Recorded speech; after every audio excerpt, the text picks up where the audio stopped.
you! You're scared. And you should be. This is not your company anymore. Leave the cheek of CM Punk.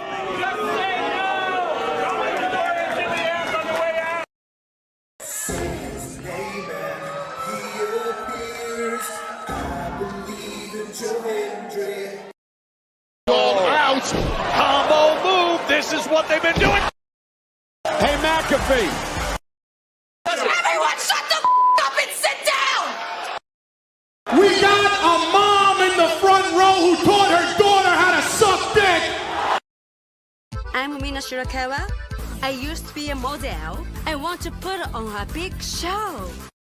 And that's the bottom line, because Stone Cold said so. What is going on, everybody? Welcome once again to the Saturday Shenanigans, hosted by yours truly, the Renegade JJ Williams. Hi guys. Hi guys. CM Punk drama bullshit to the side. I still consider Hangman the worst AEW champion they've had. First of all, we're going to bring in Walter Cruz. I said that as a joke when what's his name did his promo Monday. He said, "I'm from a prestige university." I said he majored in Steiner, man. We've got the Heb man, James Hebert, in the house. I do really cool and dumb things for mutants. Right. A lot of shit going on here. A lot of fucking crazy ass shit. Where is Noah JD? Well, say his name and he appears, because we believe in Noah Foster. Fuck is this intro? It is one of those things where as fans we do have these desires of what we want to see, but sometimes you can't always get what you want, and there are reasons you truly don't get what you want. I wouldn't even listen to this in Grand Theft Auto San Andreas. What the fuck is this shit? God, rap is whack. Like I said, never been a greater time to be a wrestling fan than with more companies in a more lucrative spot, in a more comfortable business spot, in a sense of mind, it seems, than ever. Again, WWE is not the only one. It is not the end-all, be-all. So let's go back to the Renegade Wrestling JJ Williams to get the official word. JJ, speak! Make sure you tune in every week, because you never know who's going to drop in to join the shenanigans. Catboy is in the house. Hello, my internet family. I say if you want to make them as evil as possible, make them really mad. We have Mansfield joining the party now. What is going on, Josh? Like I told no one when we were in Cleveland, him joining Chase U was just an unfortunate side effect of my shenanigans towards you, JJ. I know how it can get better, Noah. The panel chooses you. Shut the fuck up, Josh. He said that so like. We got the intro back. Yeah, I was gonna It's say. just like how you and I had lunch together the other week. That was different. Ladies and gentlemen, the King is here. Say his name and he appears. We believe in King A-Train.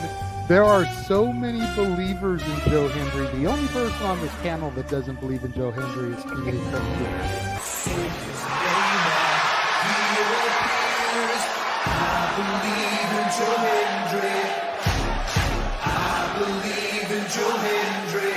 Tell the world why you do not believe in Joe Hendry. The reason I do not believe Joe Hendry is he is Fandango 2.0 in a entrance merchant. I rest my case, Your Honor. Hey! There's nothing wrong with being an entrance merchant. He has some of the best entrances of all time. Teleporting into the command center, all the way from Angel Grove High, Datilla. Oh, yeah. I went to the command center on Thursday. I went to Vasquez Rocks, which is where they filmed a lot of episodes. Somebody actually climbed to the very top of those rocks. I made it halfway. I was like, I'm not going up there. Definitely Toni Storm versus Mariah May. That's the one match I probably am looking forward to the most. I really like the story. I'm familiar with all about Eve, so if it plays out that way, I kind of know how this is gonna go. Say goodnight, Datilla. Good night. James, you did say his name. So he shall appear, ladies and gentlemen, first time on the Shenanigans. Jeff Meacham is in the motherfucking house. All right, we're coming in hard with the botch. All right, fucking hell. It's good to be back. It's good to have an opportunity to talk to the crowd on a Saturday. If you want to have yourself stomach through it, you can go back and watch when the Main Event Mafia took over Impact. That's what James is talking about. So if everybody just joined us, we're talking about people sedating people, attempted murder, boys, and tips. Welcome to Saturday Shenanigans, everybody. Aren't you glad I'm back? Welcome back, Jeff. Cool. What is going on, everybody? Welcome to this. It's an institution in more ways than one, if we're being real. It is the Saturday Shenanigans, and I love that I'm part of that intro still, and just my for those of you just joining this clip is one of the best things we ever did, and I'm so hysterical that's a thing. I am the host of the moment, if you will, because we are awaiting the arrival of the Renegade JJ Williams from his workplace, but we're also in the bottom of the eighth of the 2025 World Series, and us LA people are going ape shit, and the whole of Canada is going ape shit right now as the Blue Jays are leading by a run. But we're gonna talk about the wrestling. We'll talk about the World Series when it's over, one way or the other. But for now, let me bring in those that are here, and those that will come in later. They shall come in later. They shall appear as they are named. First of all, the man who came into the green room fresh away with a topic to discuss. We'll get into that topic as we get there.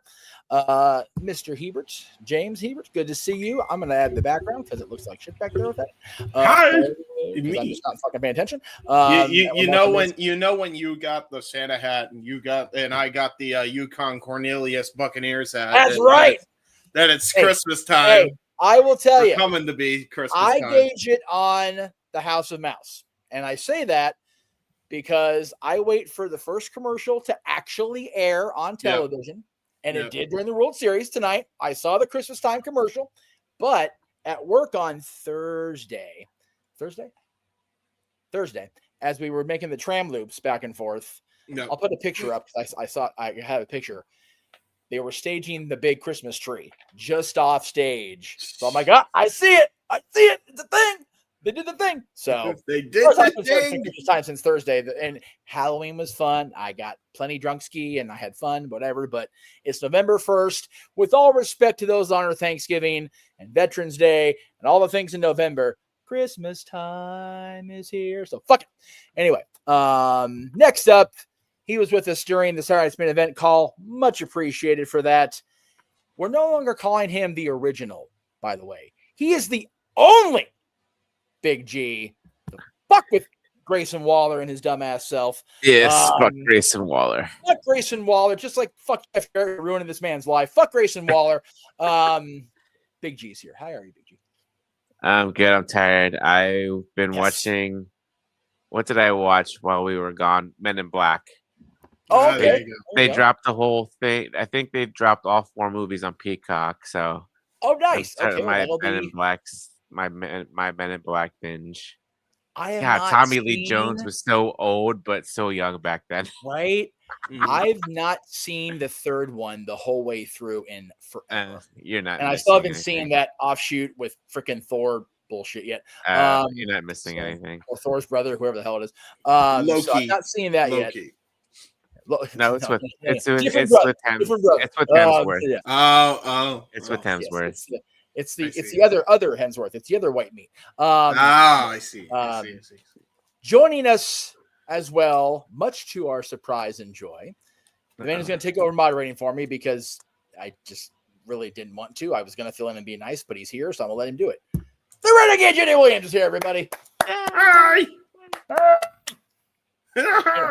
And I know he's sitting there in the bottom right, and we'll go ahead and just put him where he belongs. There we go. I know he's sitting here conflicted with my attire because as much as he enjoys Christmas as I do all year round, he's going, can we have him on the fucking Thanksgiving? Can we please get through November 1st at least, asshole? No, we're on the same page.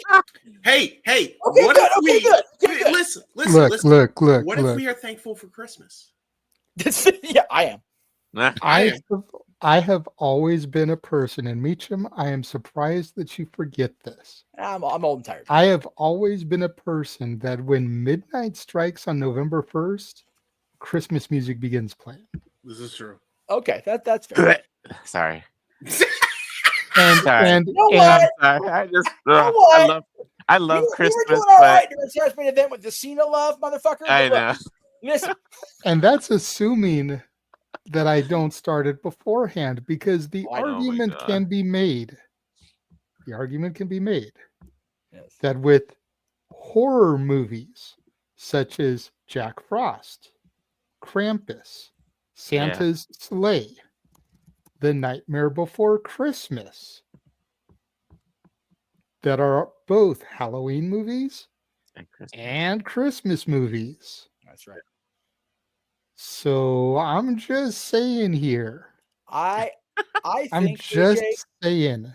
I think we need to either bring back an offshoot of the no DQ debate or just have our own panel discussion once and for all. Make the determination. Loser gets thrown off a Nakatomi Tower. Huh? You can Die Hard Christmas movie or not. It's like, Even Bruce Willis said that Die Hard is not a Christmas movie. Yeah. okay. Well, okay. He hang said on. that during his roast. During his roast, yeah. I was going to be mean and say, when did he say this? But he said during the roast he was still lucid, so it's okay. Okay. That was wrong of me, and I feel bad for it. 100%. Shame on you. Shame. Shame More on me. I am a bad man for that. I should be stoned for that. And maybe He's a bad man. don't. That's right. Don't fuck with Jeff Meacham. I'm a bad man. God. We're telling G on the air. 43 days, dude. This By sucks. the way, that album is 20 years old this year. What's that? I couldn't hear you over my spine curving. It was up to my hair grain from that. Sorry. What? Jesus Christ. What'd you say, Sonny? Right? That means that come next year, that album is old enough to drink. Oh, I don't want that God. album to drink. That scares me. Don't have albums drink. That only makes a recipe for disaster. You thought Woodstock was bad. You ain't seen nothing yet if albums can drink. I am just pointing that out. That come next year, that album would be old enough to drink. So here's the thing, James. To quote Mike, here's the thing. If we have a CD drink, it gets sticky and you can't really use it. Vinyls drink, you can clean it off. You have a cassette drink, then you've got fucking issues. Oh yeah, It's all up in the tape. And if you have an 8-track drink, fuck it. I mean, it's already drunk for me and old anyway. Yeah, it's pretty bad. It's pretty bad. But yeah, a lot of to gurgling. the earlier point, come November 1st, Christmas music begins playing for me. Yeah, Jay, for It me, is my favorite time of year. Me and Meacham, when we lived in the original casa, like it was literally a Christmas off to see who was the bigger Christmas fanatic. Yeah. And I think despite the Santa ambassador nature that he has adopted since those days. Yes. I think the fact that I was a little bit older and actually was able to school him on some stuff Christmas, I narrowly edged him out. Yes. I will say that. In our then Mrs.'s perspectives. Well, now that he's an ambassador, he might have the edge on me slightly. Yes. Because not only is he an ambassador, but he works in the one place where you would expect to find Santa during his downtime. Yes. Yeah. And I mean, literally, think about it for a minute. You know, whether you believe in Santa or you don't believe in Santa, put that to the side for just a second. If Santa Claus were going to go anywhere in the world to visit people, don't you think it would be a Disney resort? Pretty concentrated gauge. Yeah. And think about all the kids that come through the Disney resorts on a daily basis. Think about how many from around the world he gets to see on a daily basis. Yeah. Yep. It's so just saying. So that's something me and Jeff have always kind of firmly believed in. Like if Santa, when Santa is not at the North Pole and he's visiting, he's at a Disney resort. And at this point here, he's definitely in the Disney California Adventure side of things because the setup the parks have given him the last 3 years, chef's kiss, dude. The parks have gone above and beyond for the big jolly guy. So especially ever since we got rid of the Thunder Ranch, because Santa and the Thunder Ranch was Yeah, and because you had like the log cabin, you had Mrs. Claus out there with the reindeer. Yep. Like, yeah, Disney is good at telling stories. Yep. You believed walking into that Thunder Ranch. Yeah, I have noticed since they moved him and the missus over to Pooh Corner for the photo op part of it at Disneyland. Not the same. I mean, there's a couple things wrong with that, and we're like just we're on the topic until we possibly can because I'm trying to get to this fucking ball game. It is what it is. There's been a couple things. First of all, the photos themselves are garbage. There's a home run by Rojas, by the way, so we're tied up. Oh, awesome. What inning? We're in the top of the ninth. The Dodgers are up with their last opportunity to hit, and they've tied the game now. So we're definitely going, unless the Blue Jays hit well in the bottom of the ninth, fucking not, we're going into extra innings again. But right now we're tied. So okay. Anyway, the biggest problem for me for them being in Pooh Corner, at least at Disneyland, is the sight lines and the tree shadows. Fair. Because when Santa's in what is essentially Pooh Bear's spot, the shadows from the trees fuck everything up. And it's the same thing on Main Street with the tree. There's certain times of day you can't take a picture on certain parts of the tree, certain sides of the tree, because the shadows are just abysmal for photos. So that's my main issue with having the photos at Disneyland, period, at this point. But over in California, Disney California Adventure, let me be properly expressive. They gave them a whole setup there in what is generally God, what's the name of the damn trail usually? Most times I never go to DCA because I don't like going over there.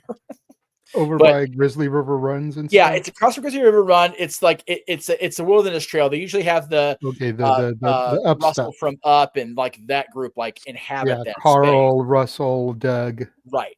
But in recent months, I know last time you were there, they've moved the Pixar people in general up into the Fantasyland Theater. Like that's where they do photo ops now. I got a great picture with Carl Fredrickson up there earlier this year. When I went in, why they wouldn't be on the Pixar pier? Well, so but if common sense was common, more people would use it. I think there's a couple schools of thought there. On the Pixar pier, right by Toy Story Mania, they'll have Woody, Jesse, Bo Peep over there. The rest of the Pixar pier, they kind of just like throw random ass people out there. Like they'll have the characters from Inside Out over by that attraction. And then the Pixar Place Hotel photo op for days inside that hotel lobby. But having the Toy Story characters, the Pixar characters, the Pixar pals playing over there in Fantasyland Theater, I don't know if they know what they're going to do with that yet. Santa was there last year, so that may be the thing this year. When I go back to work next week, he may be already set up there. I don't know, but he hasn't been in Pooh Corner the last couple of years. James and Jeff are going, fuck's sake, what are we talking about? I know, you're fine, dude. Look, we acknowledge I the can't wait fact to go that it back was to a Disney. slow news week. So. Very much so. It really has the past couple of weeks. No, it has, and we've got. James's topic is great because I do want to talk about not only Russo being back in wrestling with JCW, but the fact that everybody and their fucking mother was convinced he was going to the NWA, and it's like, you guys do actually read the news, right? Like, the fuck, folks, what are we doing? Dude, I thought it was real because when WSI usually puts something out, they have a very good batting average. So it fucked me up when it was like, wait, it's fake? What the hell? I saw the headline and went, there is no fucking way Billy Kidman. Yeah, I was like, what? There's no fucking way it's happening. Now, I'll be real. I'll be real with you, right? If you look at how the NWA has booked the last 5 years. Okay, that's okay. Yeah, that's fair. I think that's being a little harsh. I mean, maybe the Sinister Minister Sam Hain incident notwithstanding. Yes. When I was tuning in on a weekly basis to NWA Power, it wasn't horrible. No. It wasn't what you and Noah thought NXT 2.0 was. No, not at all. Okay, like we have to put things into perspective. And granted, I hadn't watched NWA television since it was here. Well, yeah, other than Championship Wrestling from Hollywood, since it was NWA TNA. Right. Okay. Like, those were my eras of NWA television. NWA TNA, NWA Championship Wrestling from Hollywood, which only about a year into its run became Championship Wrestling from Hollywood, and it disassociated itself with the NWA, which is why I don't think of it as an NWA show. Okay. And then this. Yeah. But because of NWA Power, I discovered Tiffany Nieves, who I got to meet last week. Yes. Nice. I saw Jack Cartwheel for the first time. Oh, there you go. I didn't even realize he was in the NWA. It was a one-off, dude. Like, it legit was like one match that I saw him in, a throwaway match at like, what year were they this year? 77? Yes. Something like that, yeah. So probably like NWA 75, maybe 76. Just a throwaway match that he was booked on. Wow. But I saw him there for the first time. You know, some of the other talents, you know, Kenzie Page. So it's like that. Are they corny, campy, and carny? What do you expect from the NWA? Right. Yep. Mm-hmm.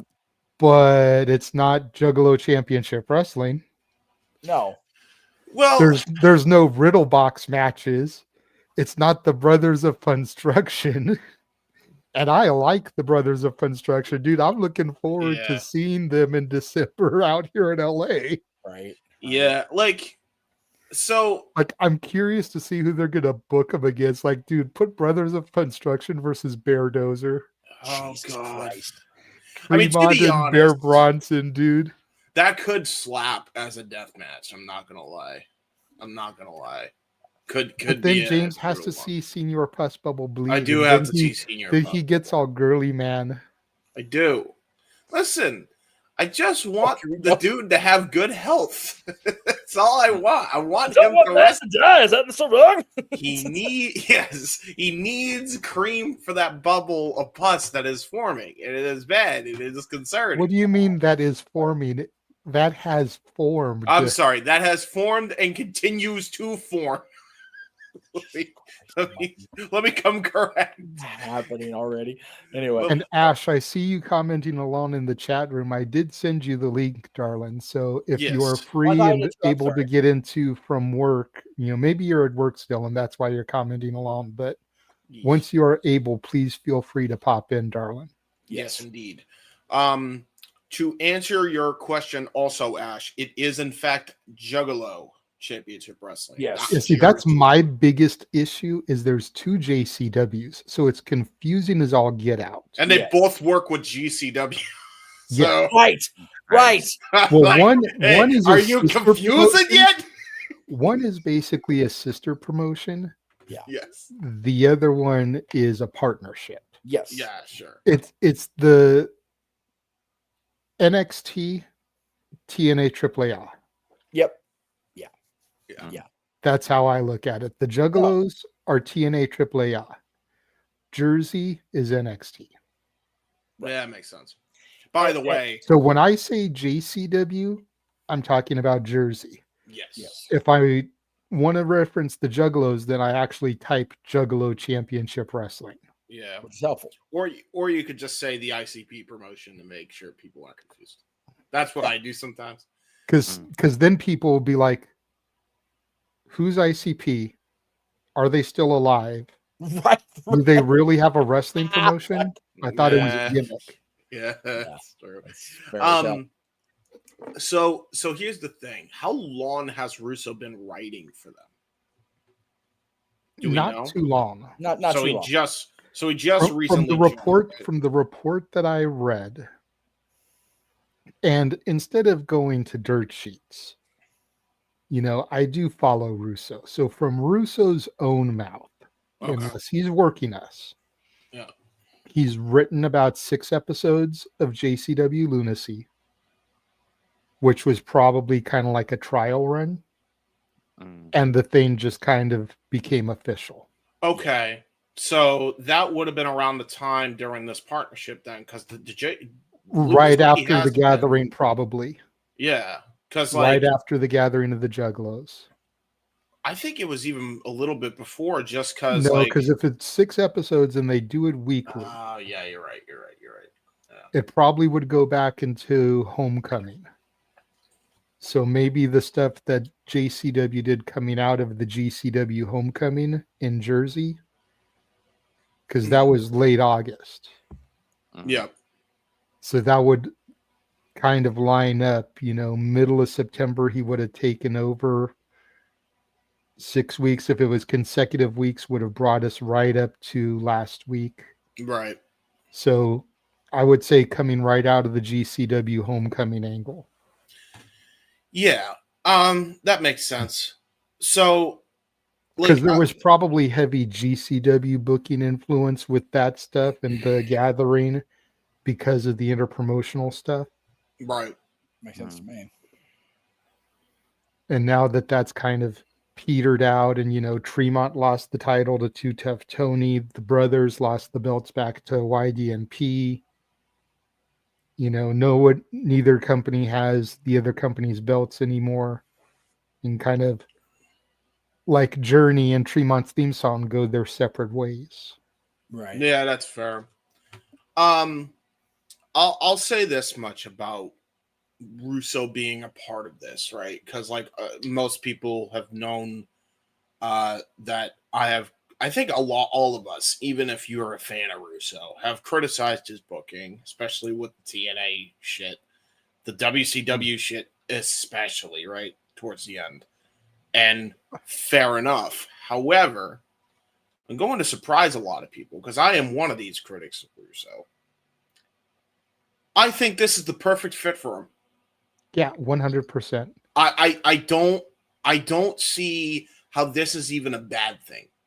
Which is why I'm really surprised nobody is talking about this enough. Yes, granted, he's made a lot of mistakes, and I know he's lost credibility in a lot of people's eyes, but when you break it all down, there has been one consistent with Russo. He's always been a fan of the ICP. This dude was pushing him. He was pushing these guys when he was writing for WWF and WCW. In 1998. In 1998. Well, yeah, you figure the oddities. Yeah. This dude loves the Insane Clown Posse, and he still wants to write for wrestling. They're taking a chance on him. And quite honestly, when you look at what Lunacy was doing before he started writing, it was no different than what Russo would write. I mean, look at the talent across the fucking board. Look at the way they're being booked. Dude, Colt Cabana is doing a goddamn boss man gimmick right now in Lunacy. It's so Russo. Bananas. It's bananas. This shit is so Russo anyway. So yes. Why not? See, I don't see a problem with it personally. I feel like I'm one of Russo's, I won't say biggest, but one of the guys that defends Russo more than other people do. Right. Yeah. And there's a few reasons for that. When I got into WWF back in that late Attitude Era, it was very much Russo and Ferrara booking that attracted me and hooked me and roped me in. Yeah.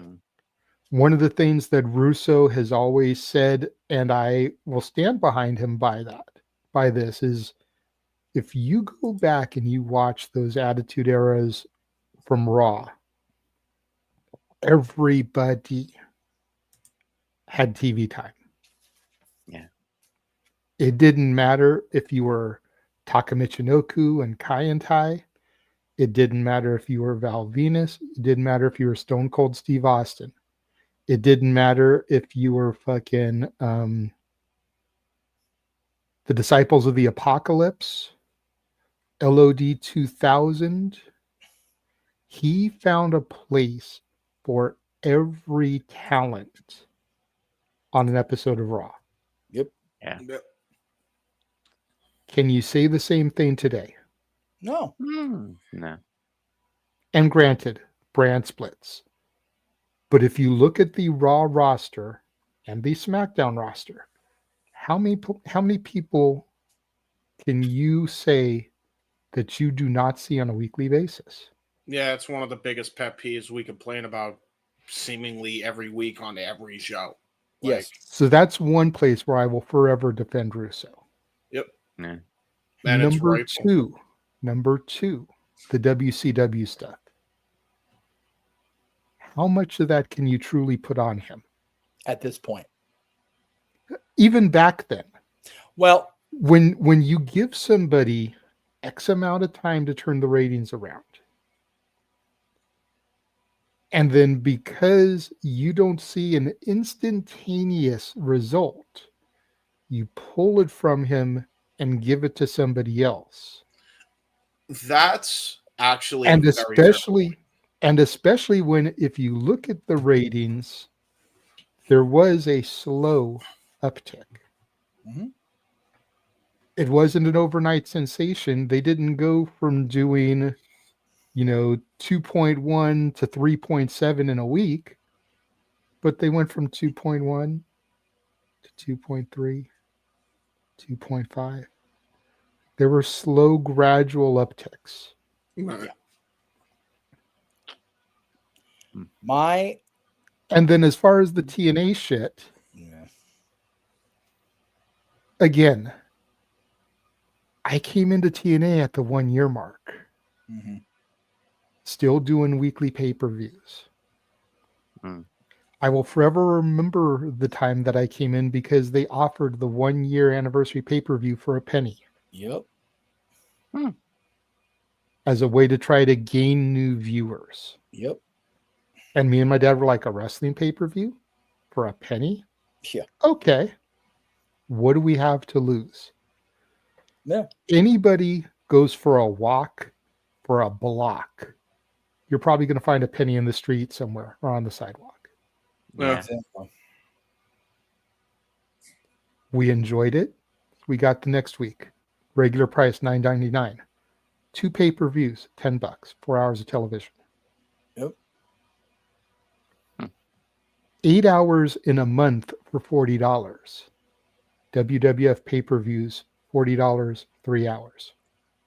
Yeah. Now, was everything that Russo and Ferrara put out on TNA gold?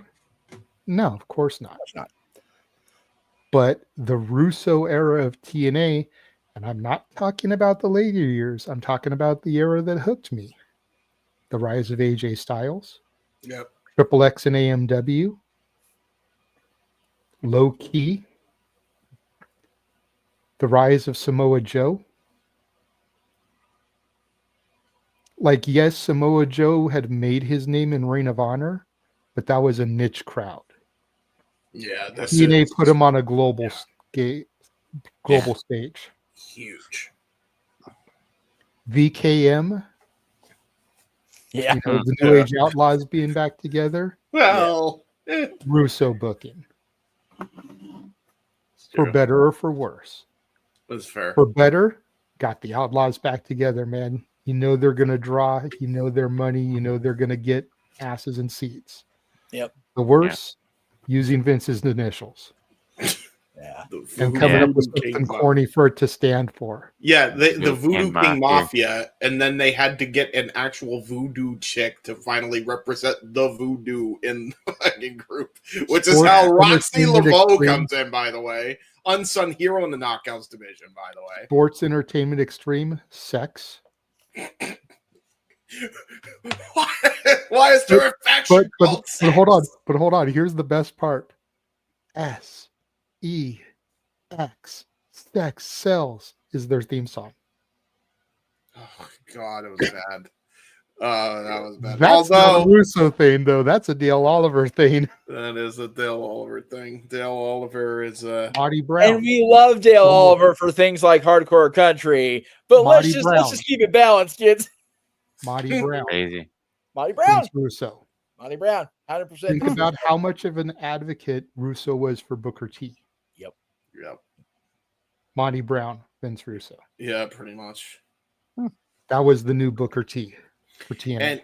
And it is a shame because when Russo left, all of a sudden, Jeff Jarrett has friggin' Monty Brown as part of his lackeys instead of him going against him as a babyface. Now, which I'm not going to sit here and say that Russo didn't make mistakes, but I just pointed out a lot of good Russo did across all the companies that he's worked for. Okay. These are reasons why I'll defend him. Yeah. He literally made me a wrestling fan by hooking me onto WWF. Yep. Me a TNA fan by hooking me into TNA as their head booker. WCW I got into before he came over there. Yeah. So I can't really give him credit for that, but I had no issue with the stuff that he did over there. Okay. Judy Bagwell on a pole match notwithstanding. That no.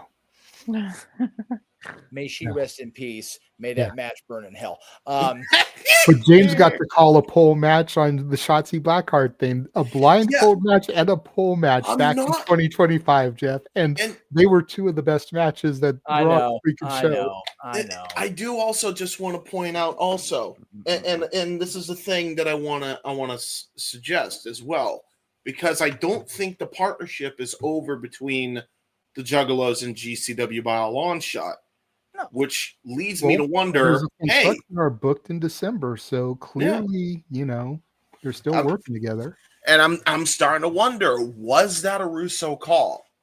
Did Russo suggest bringing them back and maybe not overusing them? Could be possible. And hey, matches slapped, so.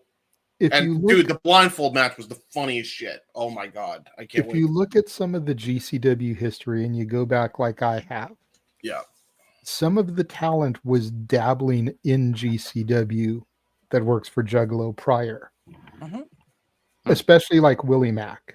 Yeah, the Amazing Graysons as well that are now known as the Backseat Boys. So it's like they've had some of the talent dabbling in there for a minute. I just want to see some of the talent keep coming. Yeah. Through this angle, I have become a big fan of Brothers of Construction and Big Al especially. Yeah. Alice Crowley. The fact that there's a chick wrestler using a gimmick name of a country bear. Yeah. Yeah, that's true. Yeah. The other thing too, I knew Jeff would get a kick out of that reference. Oh, I know. I have been. I've been getting the Backseat Boys have been great. The Backseat Boys have been great too. Came in from JCW, and they remind me so much of like the old 3 Count. It's actually insane. And what are Evan Courageous and Shannon Moore doing these days? Like, can we make that happen? GCW seems like the place that could make that happen at like the Vegas shows. Yeah, them fighting the Amazing Graysons on a show, for sure. I still want Backseat Voice versus YDNP. I know that match could slap. I want that so bad. I hope as soon as the dude is healthy again, I'm sure it'll happen, because I think you're spot on 100%. Yeah, that it was supposed to be Backseat Boys and YDNP, and dude got hurt, and then the Brothers of Construction kind of got slid in there instead. Yeah, which such a shame too. That could have been so great. Jeff looks like he wants to say something. Oh fuck! Sorry, Toronto hit a fucking long ball, and it was caught at the wall. Oh, nice. Okay. Shit. Still tied 4-4. We're going into the top of the 10th. God damn, heart attack. Okay. As far as Russo goes, look, nobody prior to Conrad Thompson bringing in the people he brought in to host his podcast was more outspoken against Vince Russo than I was. And that is admitted bleeding red and yellow bias. But time is a beautiful thing, and it is a healer. and it is great for perspective. Mm-hmm. And JJ brings up valid points that I've come to realize in the last, 5-10 years or so. Russo in 1996, 97, 98, and 99 was a creative element. He was not the driving force, but he had the benefit of, at the time, the greatest filter in professional wrestling history to weed out the crap and put forward the good stuff. Mm-hmm. Whatever you think about the old man now, you couldn't fucking touch him in the late 90s as far as fine-tuning the shit. Yeah. In WCW, again, when you hand somebody that has not been given the opportunity to be the only guy a giant plate of shit and go, make this edible and do it in 3 months. Yeah. I think that was about the most edible shit we could get by the January of 2000, between September 99 and January 2000. Yeah, and the other thing too. And the other thing is, to JJ's point, they didn't even give him a chance to get that rug fully fucking installed in the house before they tore it out from underneath him again and put the committee in charge. And that's why they lost Chris Benoit and Eddie Guerrero and Dean Malenko and Perry Saturn and almost fucking lost Shane Douglas. Yeah. So, and again, I will praise Eric Bischoff because I am a unforgiving Bischoff trumper. I hate using that damn word, but whatever. But again, perspective is a beautiful thing when it comes to professional wrestling and life in general. WCW was never supposed to get where they were. Ever. No. The people, not at that time. Everybody in that fucking company, Turner Broadcasting, wanted nothing to do with it when it was purchased in 1998. Yeah. 88, excuse me. Yeah. It was only the grace of, oh, well, this is Ted, and Ted wants this. But everybody, for the entire 13 years, that company, Paul Heyman talks about ECW was never thriving. It was always surviving. If you really look at it, other than those 83 weeks plus, the back and forth, WCW was in constant what the fuck happens tomorrow mode. Especially once the merger started going down, because Turner lost control of his influence on the company. Yep. So, which is why what's happening with AEW is so eerie. No, 100%. Because you could draw the parallel. Yep. Tony Khan is Ted Turner. This is Tony Khan's pet project. This is something Tony Khan always wanted. Just like buying WCW is something Ted Turner always wanted.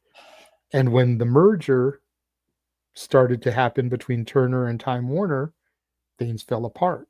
Okay. Now Warner Brothers Discovery may be getting sold. Mm-hmm.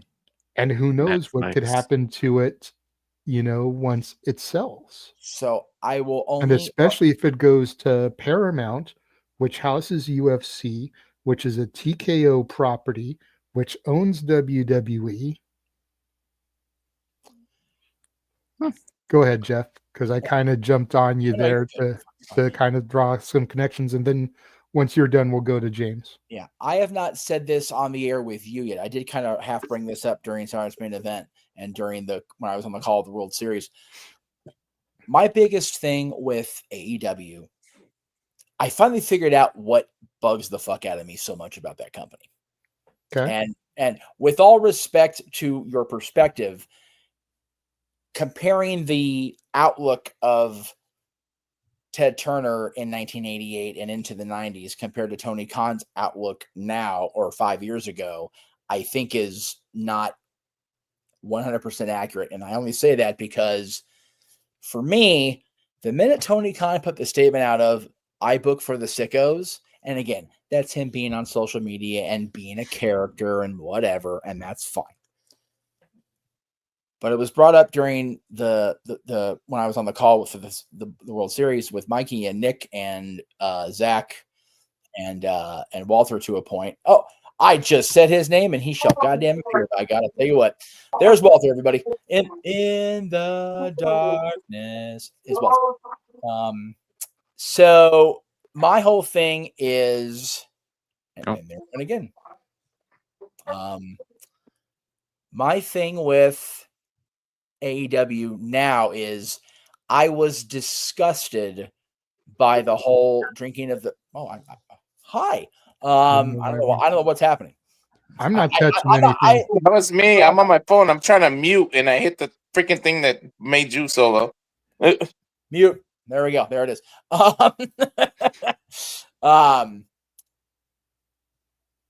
The blood thing disgusted me. The whole thing with the water completely put me off. Like, I don't know how you justify that as a booker. I don't know how that makes sense to me.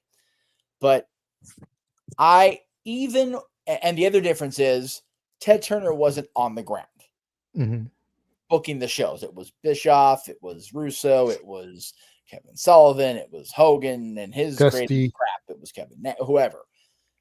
Ted Turner wasn't on the ground going, well, I think we should do this. And it's like, that's nice, Uncle Teddy. Thank you. Tony Khan, for all of the good that was the intent of AEW 6 years ago, he's still a fan first. Yeah, I think that's what my problem with is AEW. Like, and I think that if he could have a governor put on him, we could get a good balance of stuff. But for me, there's only been one real story in AEW, and that was Timeless Tony and Mariah May. Yeah. Every other thing we've had presented to us has been 95%. How many stars can we pop Dave Meltzer for? And 5%. Let's give it some substance behind the steak. That's my problem with AEW, and that's why I think that Vince Russo going to book for the Juggalos.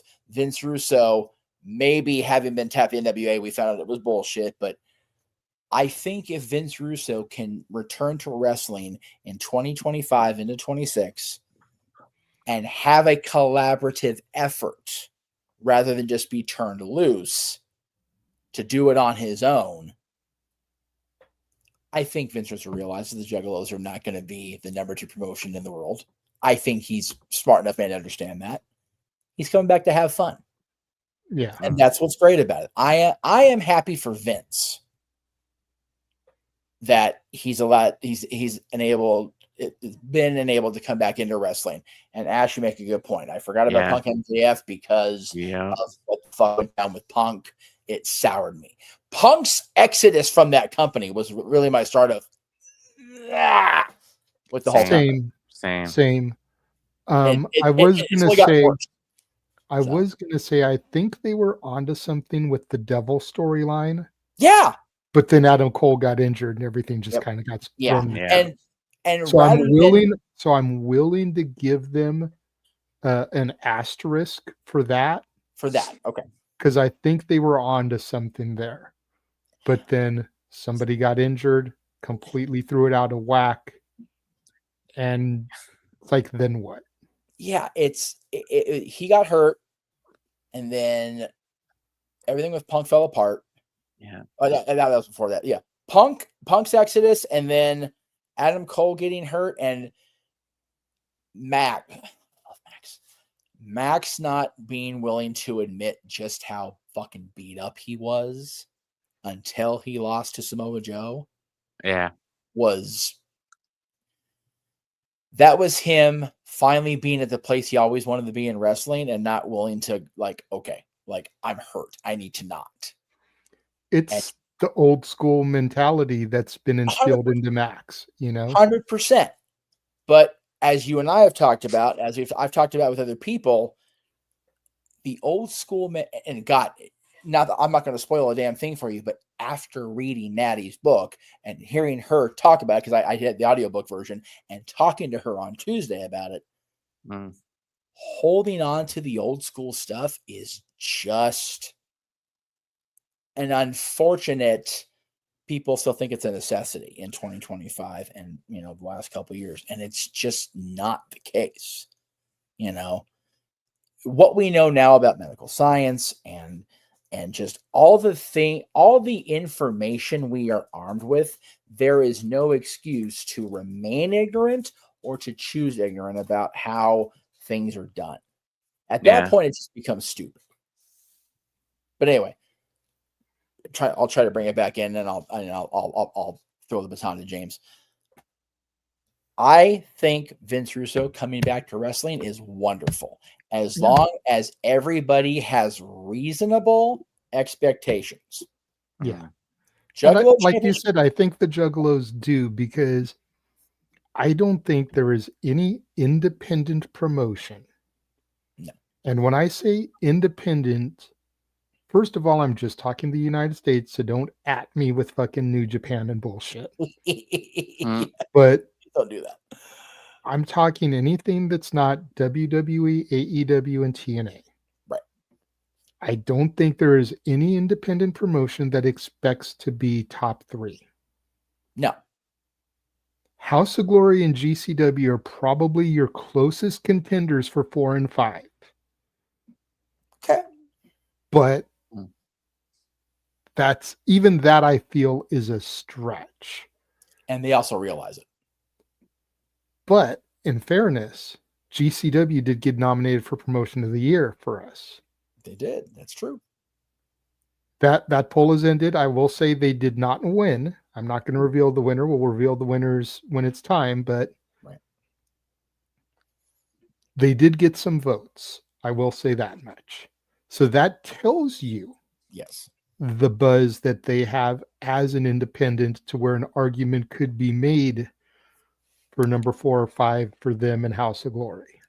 GCWJ has and is currently exercising the potential to be the NWA without the political bullshit behind it in the 50s, 60s, and 70s. Yeah. Because they've got that big giant GCW logo over everything they do, but every little promotion within does their own thing. And there are fans that like at least one of the territories.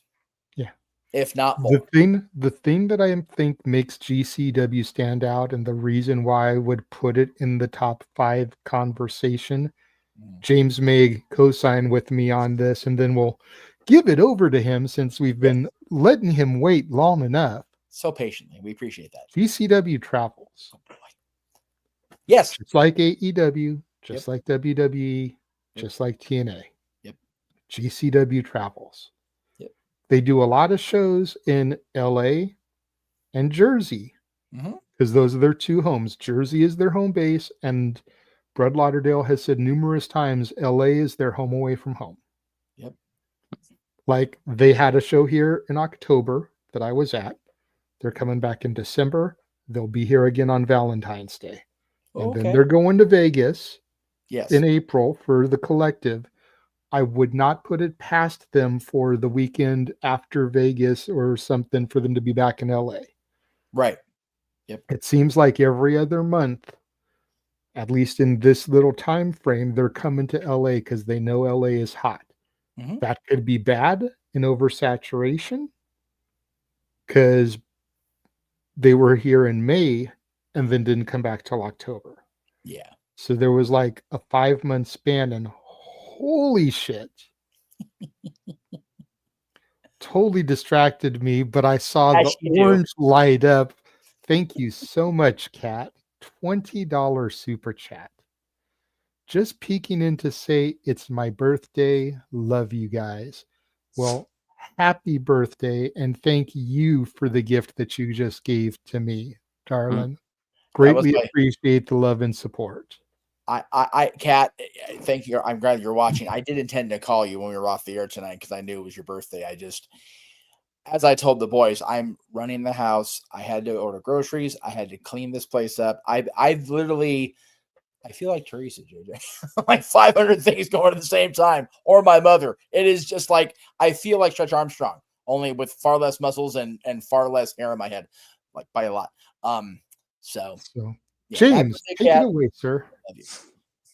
Hello, hey me. So, you guys could have kept talking anyway. I'm editing as we talk. I'm multitasking. Jones over here. So, shout outs. Listen, a couple things. I want to get back to the original point that I was going to make, and that was in relation to Just Point, which is the whole WCW thing with Russo. And this is me realizing this years after the fact, right? Real quick, be safe wherever you're traveling, Kat. There are crazies out there. Yeah, that's true. I'll get into that a little bit later. Between last night's bus ride and this morning's bus ride, I dealt with some shenanigans appropriate for the show. But so be safe on your travels. And before you continue, James, let's bring in the Canadian king of food. Nick is with us now. Nick, we will get to you momentarily. We've been waiting on James to get his thoughts out, but just to bring you in. We're both watching the game, so I love you boys. I'll see you guys when this is all over. Either I'm miserable or I don't know how this is gonna end, but you got the boys on there too. We're going crazy. We'll see y'all in a bit. Yeah. All right, Nick, see you in a bit. Yeah. This game is gonna put us all to fucking home, I swear to God. Go ahead, James. I'm sorry. No, you're fine. The whole Russo thing in WCW, and a lot of people forget this, and I forgot this at the time, but you connect the dots and you realize at the end of the day, Russo only has blame because he sucked at writing in 3 months. How the hell was he supposed to turn a company around in 3 months when, number one, they already wanted them dead anyway? To Just Point earlier. Number two, right? How long did it take Russo to turn WWF around in the late 90s? It didn't take him 3 months, I'll tell you that right now. It took him 3 years to get him out of that fucking rut. 3 full fucking years. By the time he took over in 1996, they were still in the fucking red. He was slowly getting them to creep up as 97 came to a close, and then 98 started to become their hot period. And it just so happened that Russo had 2 of the biggest stars ever in the history of the company in The Rock and Stone Cold Steve Austin to play off of. And everything else kind of fell into place. WCW may have had that in Hogan. But even Hogan, that ship lost sail because they ran the NWO way too long. And that was way before Russo got there. Much like the Death Riders. Yeah, fair. Don't get me started on that shit. But when you really break it all down, right? It's not really Russo's fault for WCW. A lot of people want to blame him because it's easy to blame him. That's exactly why WCW picked him. So that way it could get the stank off the fucking executives. Russo is the original Jack Perry. He is the scapegoat. He was the scapegoat. He was. And I'm not saying that means he's absolved of all of his fucking sins, right? But I do think that the dude deserves another fucking chance. Maybe not necessarily in a major promotion, but if it's for friends of his that he's always pushed heavily, always been friendly with and acquainted with, who gives a shit at the end of the day? Why are people making such a hoopla? Dude, if he were to go into business, hypothetically, I know it's fake, right? But so many people lost their shit when he joined into the NWA. I'm going to be real with y'all. It can't get any worse, business-wise. What the fuck else do they got to lose, really? You put him in there. Look at the talent of roster that's there. He could easily do something with them and foster some crazy shit there, right? And he'll use all the talent there because he's always been a big component of that, like JJ said. What is the harm in that when nothing else has fucking worked? It's not like they're expecting a turnaround in 3 months like WCW did. It's not like, they expected to compete with Monday Night Raw, when Hogan and Bischoff came in like TNA did. Like, who cares? Who cares?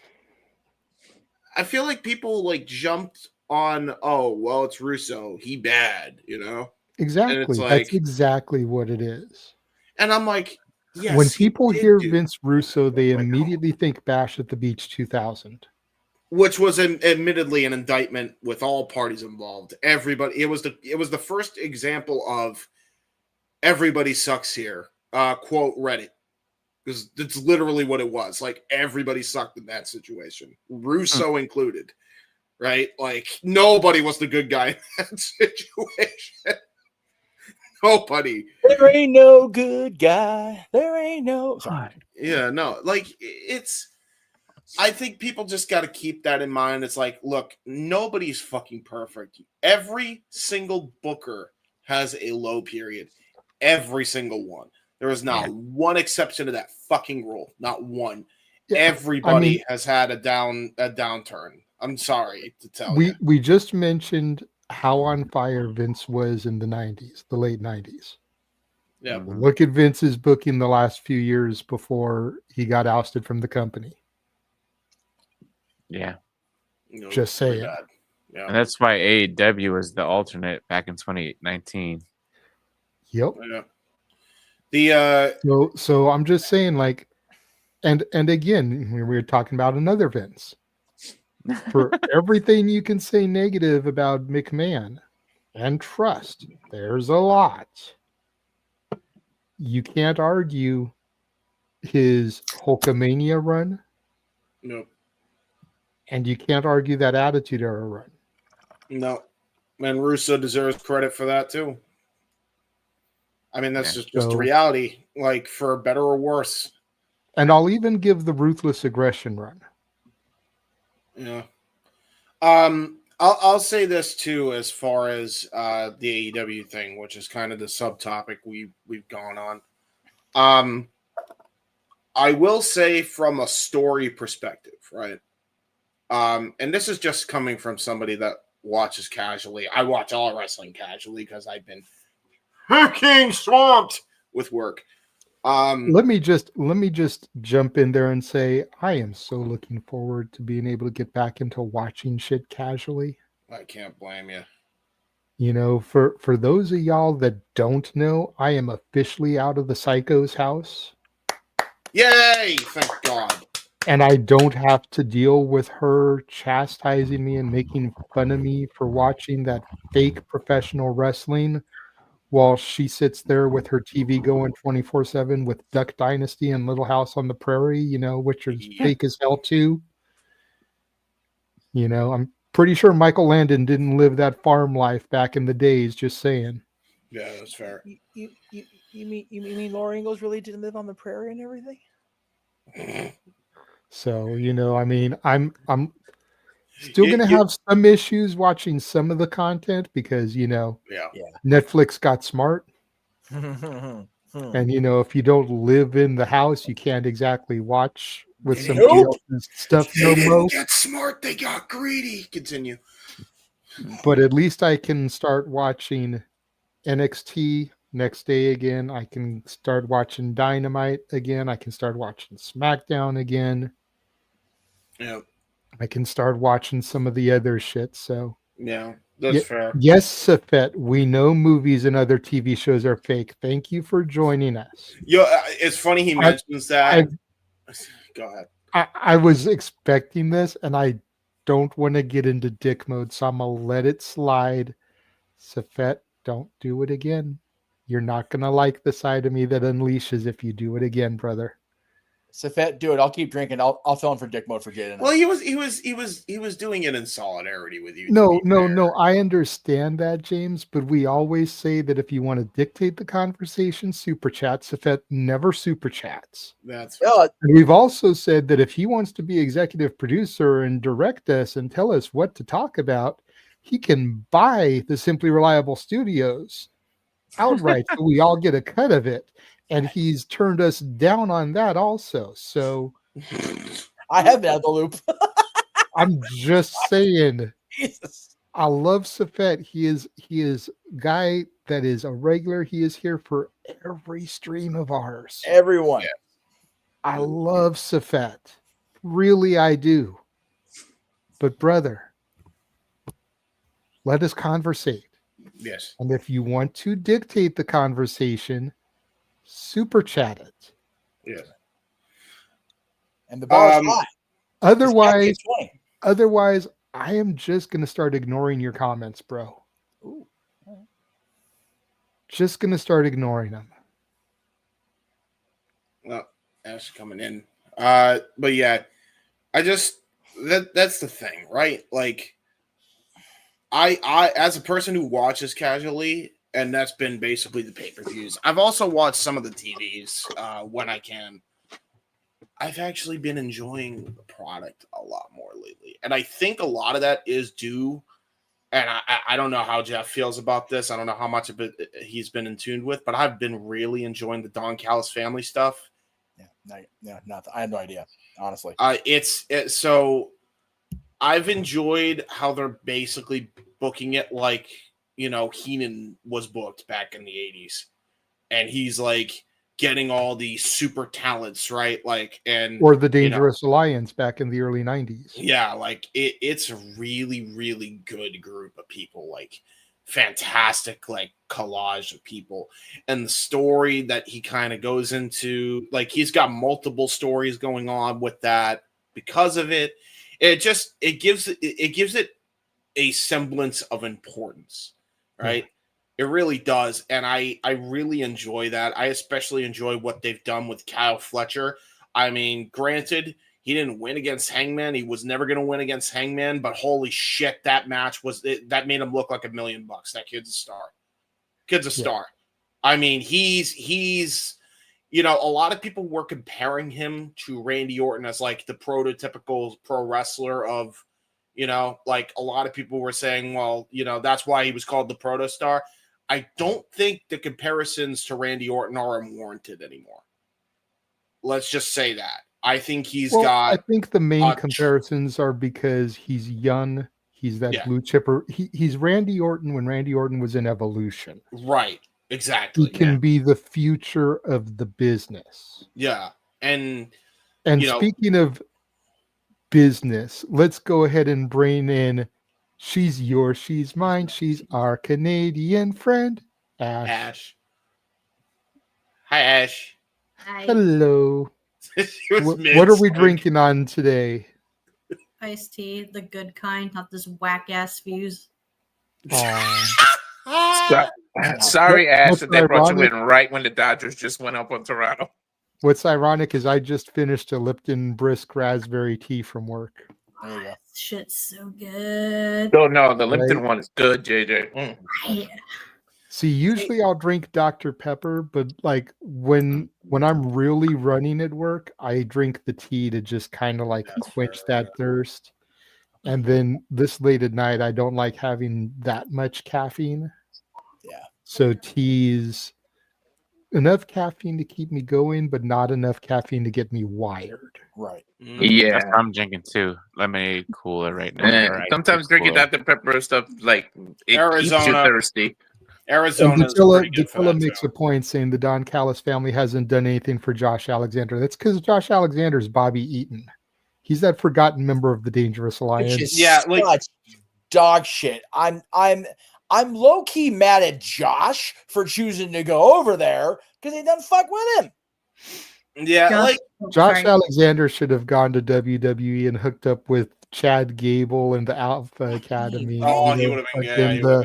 fantastic. They're Yeah. the stupid fucking Los Grandes The Creed Americana brothers. with a side of freaking. I love it. Don't you dare disrespect. I will disrespect the fuck out of it. I will El Dandy Bret Hart that shit. Like, no, it is so fucking stupid that those guys are getting wasted now. He probably followed. That's To my be ass. fair, he probably followed the dollar signs though. He probably Josh Alexander's probably getting paid a grade. You know what? He's got a young family. You got to take care of you and yours, and that's great. But creatively, it's dog shit. Dog shit. I have to rebut that at some point, but let me get let's side topic first. Yeah, I was just about to say Josh Alexander's just Brian Cage's replacement at this point. Let's be real here. Thank you. By the way, I will say this much though. To be fair, how old is Josh, and how young is everybody else that they're actually pushing in that group? Which is why I'm low-key mad at Josh for signing with AEW. Yeah, a little bit. Like I'm not mad at Tony with the booking. Like what the fuck? They got all these young guys, and there's Josh too. That's true. Like this is the thing though, At right? this point, like, okay. Well, this is the thing though, right? You look at what they're doing with Fletcher. You look at what they're doing with Konosuke. Yeah. You look at what they're doing, like the Konosuke and Okada thing. Like, it's fantastic. Like, it's amazing, and like literally, New Japan. Thanks to Tony, say whatever you want about Tony. New Japan found their next ace because of Tony Khan. You cannot deny that. He's too good not to make him the top dog of that promotion. He's too good. He's fantastic. He is the champ for a reason now. 100%. And that's Josh all is 38, by the way. Josh is 38. For 2025 wrestling, he ain't that old. He ain't that old, no. Josh could have went to NXT and had Ethan Page's run right now. Fuck me, yes. Yeah. Or hook that up with Ethan at some point. Just for context, Drew McIntyre is 40. Right, exactly. And Drew was on top tonight in the main event. Which the opening match for the title. So. BT Dub, if you haven't seen his interview with the NCW guys, O'Shea Jackson and TJ Jefferson, watch it. Number one, it's a great interview. Number two, O'Shea is dressed up like Craig and TJ is dressed up like Smokey from Friday. Yes. So good. So O'Shea is paying tribute to his dad, dressing up as one of his most iconic movie characters. I'm going to go on mute, Jay, because the Dodgers are 3 outs away from winning this fucking thing. So okay. I want to scream and make a ruckus. As far no relation. I was about you don't want to be me during the UFC stuff. Exactly. Oh, I was about to rebut Jeff's thing with the El Grande thing because here's my thing. He can still hear you. He's just got himself muted. That's fair. Listen, he can unmute if he has to. I think a lot of people have misconceptions with this. I have said since this started with Gable, now passed on to Ludwig, right? I think the El Grande shit is so fucking fun. I thought it was tremendous the minute it started. If I was still watching WWE and I wasn't on my boycott, that'd be the thing I'd fucking enjoy. And I'll tell you why I enjoy it. Because this creative is all theirs. They are taking the piss. They are having a laugh. It is fucking amazing that they are having fun. They are getting paid to have fun. And the crowd loves it. I think a lot of people say, well, they're getting wasted. Are they? They love what they're doing. It's their creative. They love what they are having a good time. They're traveling the world now. They're the top baby faces of Mexico, even though they're not supposed to be fucking baby faces. Can we give Ludwig all the credit too? He's doing full interviews in Spanish. This dude is taking it completely. He's serious. He's taking it to levels Chad would have never taken it. And I love Gable, by the way, right?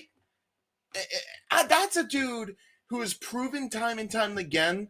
And by the way, I still think he's the next Kurt Angle, by the way. I still maintain that. But this dude, he's the perfect pro wrestler in that he knows how to sports entertain. He knows how to wrestle, right? Especially for 2025 standards. Ludwig is right up there, though. I mean, he's really right up there, and he knows how to adapt, and he's seen something, it's worked for him, and he took it so serious, it's unfucking believable. And credit to Tyler Bate and Pete Dunne for realizing, hey, you know what? This looks fun. I want a piece of this. And they're all having a laugh, and they're having fun. I don't see an issue there. No shit, James. When I first saw Imperium, I liked Ludwig best right out the gate. Oh, yeah, 100%.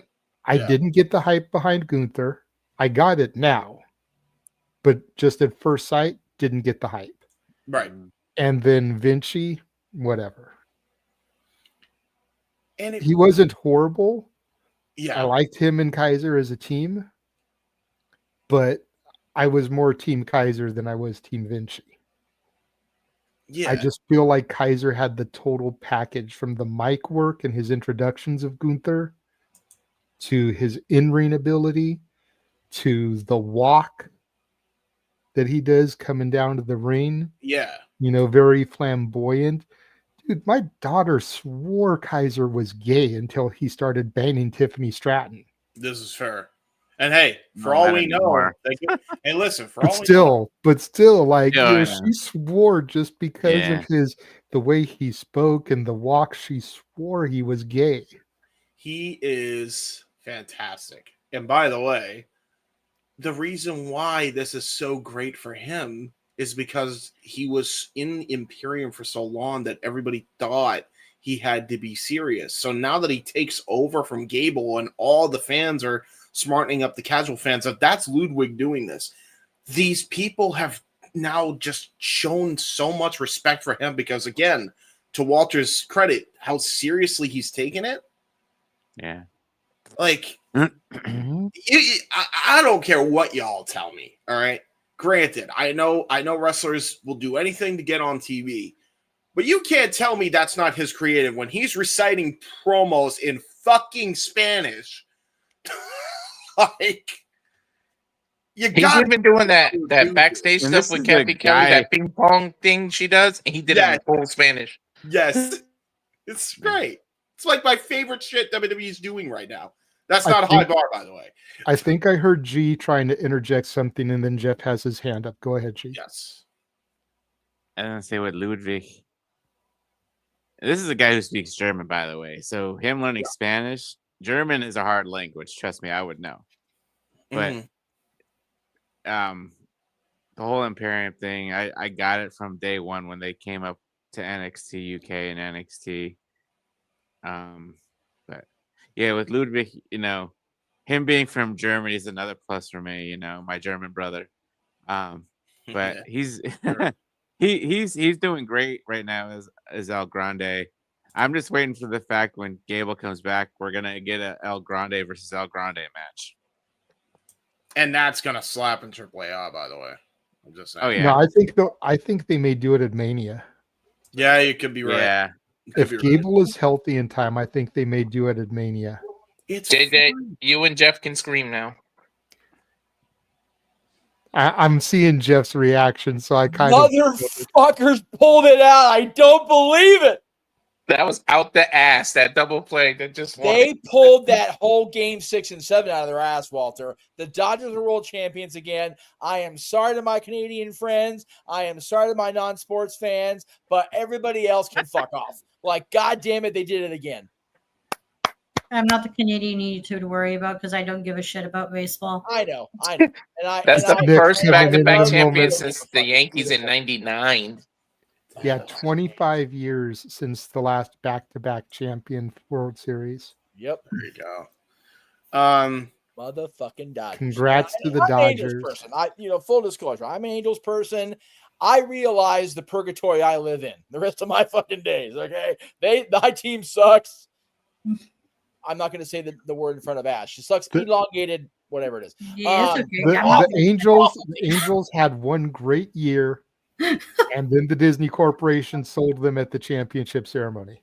Yeah. They need to invent a way we could virtually hug people because we're gonna really need to hug Nick when he comes in here. Oh, I know. Dude, I feel so bad for Nick, and I get it. And I partially wanted the Blue Jays to win just so the curse can stay on the Canadian teams in hockey. I don't want them to ever win a fucking championship again, except the Peg, because the New Jets haven't done shit yet. I want the New Jets to fucking do something.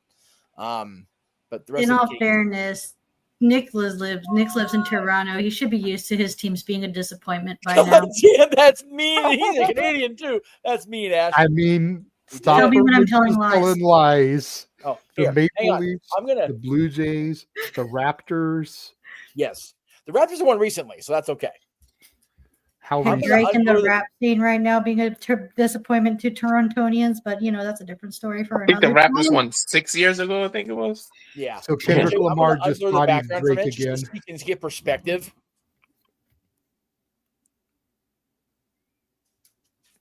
Look how tall this motherfucker is.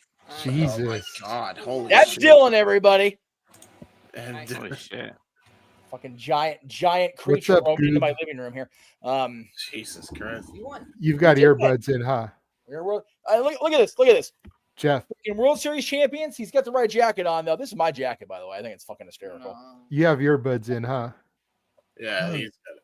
Anyway, Jeff, you have that? earbuds in, huh? I don't. Oh, so he heard me? He heard you. He heard you. Oh, okay. I mean, he may have. He could. You guys could be heard, but we were all talking. You probably didn't hear exactly what you said. Fair enough. I just said, "What's up, Goob?"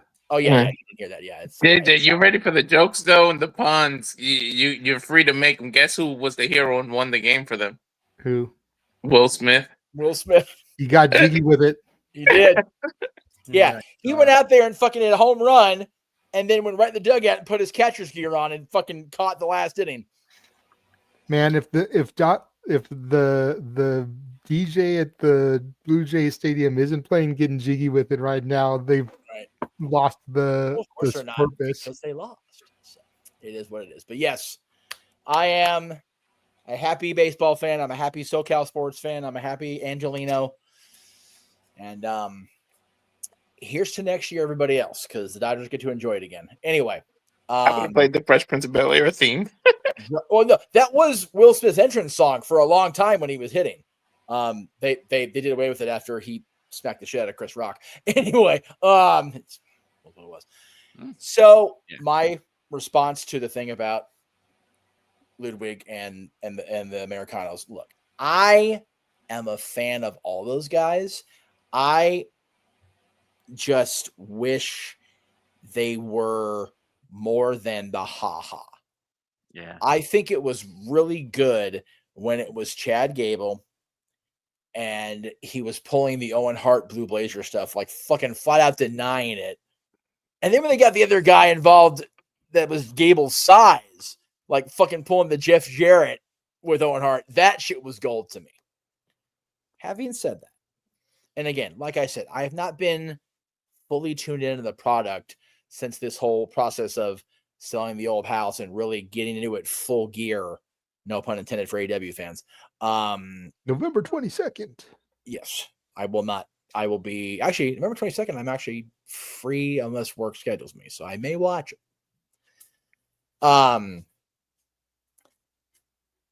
If Ludwig and Tyler and Pete and everybody are involved or happy with it, then cool.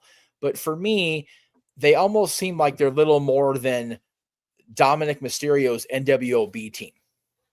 Mm-hmm. And it's like, those guys are so much more talented than that. But to James's point, they're getting paid to do what they love, and they're traveling the world, and they're getting more TV time than they were as Ludwig Kaiser, who was becoming Gunter's bitch at the end of the day, really. Yeah. You know, unlike poor Vici, just got fucking flat out fired.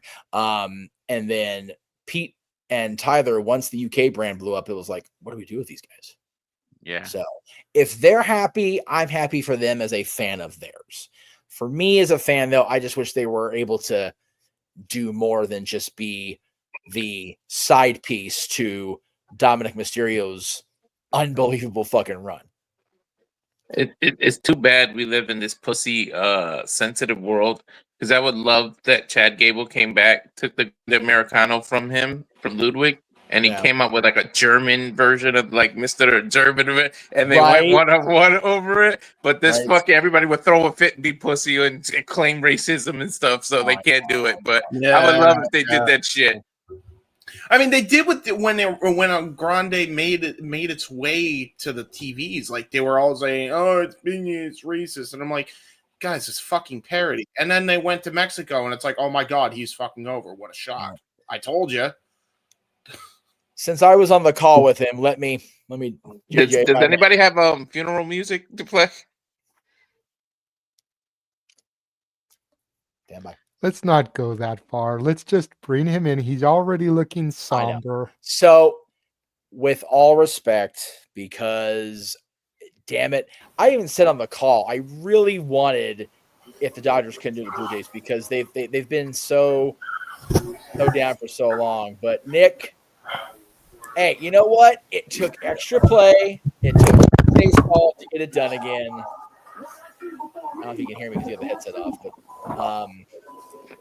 I welcome to the Shenanigans, brother, and I'm sorry personally, as an Angelino. I'm sorry. He's a sad Nick. He's a sad panda. He's very sad, Nick. Yes. Fuck! Oh no! Oh no! Oh god! Look, let me just say to Nick, and I think I speak for the majority of this room here. None of us are really huge baseball fans. I think I could be wrong when it comes to Big G. No. But none of us are really huge baseball fans. But to Jeff's point, how many of these games went to extra innings? The third game going 18 innings. Oh, the fucking game, dude. Like, your Blue Jays put up a fight and a half, brother. Yep. There is really nothing to be sad about. There's nothing. No, honestly, there's nothing. It was. This man. was literally anybody's game. Yeah, 100%. Yep. Here, can I have the shirt and the? So, just congratulations on pushing it to 7, bro. For real. Look at it this way. This series was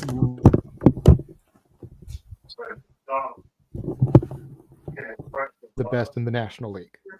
Yep. If it had been a sweep or like 4-1 going in 5 games, I would have been disappointed. Yeah. But at least it went 7 games. You forced it to go that far. Like, y'all were dominating every step of the way, basically. Mm-hmm. You led the series 1-0. You led the series 3-2. And at least you lost at home. That's probably the worst part about it. No, Right. I think Yeah. no. I think it's the best part, and I'm gonna tell you why. You don't have to do the long travel from LA back home Valid. thinking about it. You guys can literally leave your home stadium, go back to their homes, and go to sleep. I think it would be worse to lose in LA and still have to check out of the hotels, go catch the red-eye flight, fly 3-4 hours to Toronto from LAX, however long it takes, see fans at LAX airport, which LAX is always a fucking shit stain and a half anyways. Mm-hmm. Then once you get back to Toronto, you got to see all the fans that are waiting for you. There's always next year, guys. There's always next year as you wait for an Uber or a Lyft or a taxi to take your ass home. Yeah. I think it's a little bit better that you lost at home. Because I wouldn't have to make that journey as a loser. I wouldn't want to. Fuck no. And Dude. speaking of a loser, let's bring in the guy that hosted the World Series. God damn. Whose team hasn't won since 2002, which is ironically the same time he jumped on their bandwagon. God damn, that may be the worst intro ever. Hey, Stat Boy. It might be the worst intro of all time. Jesus Christ. Fuck's sake. Love you, brother. Yeah, I love you too, you piece of shit. You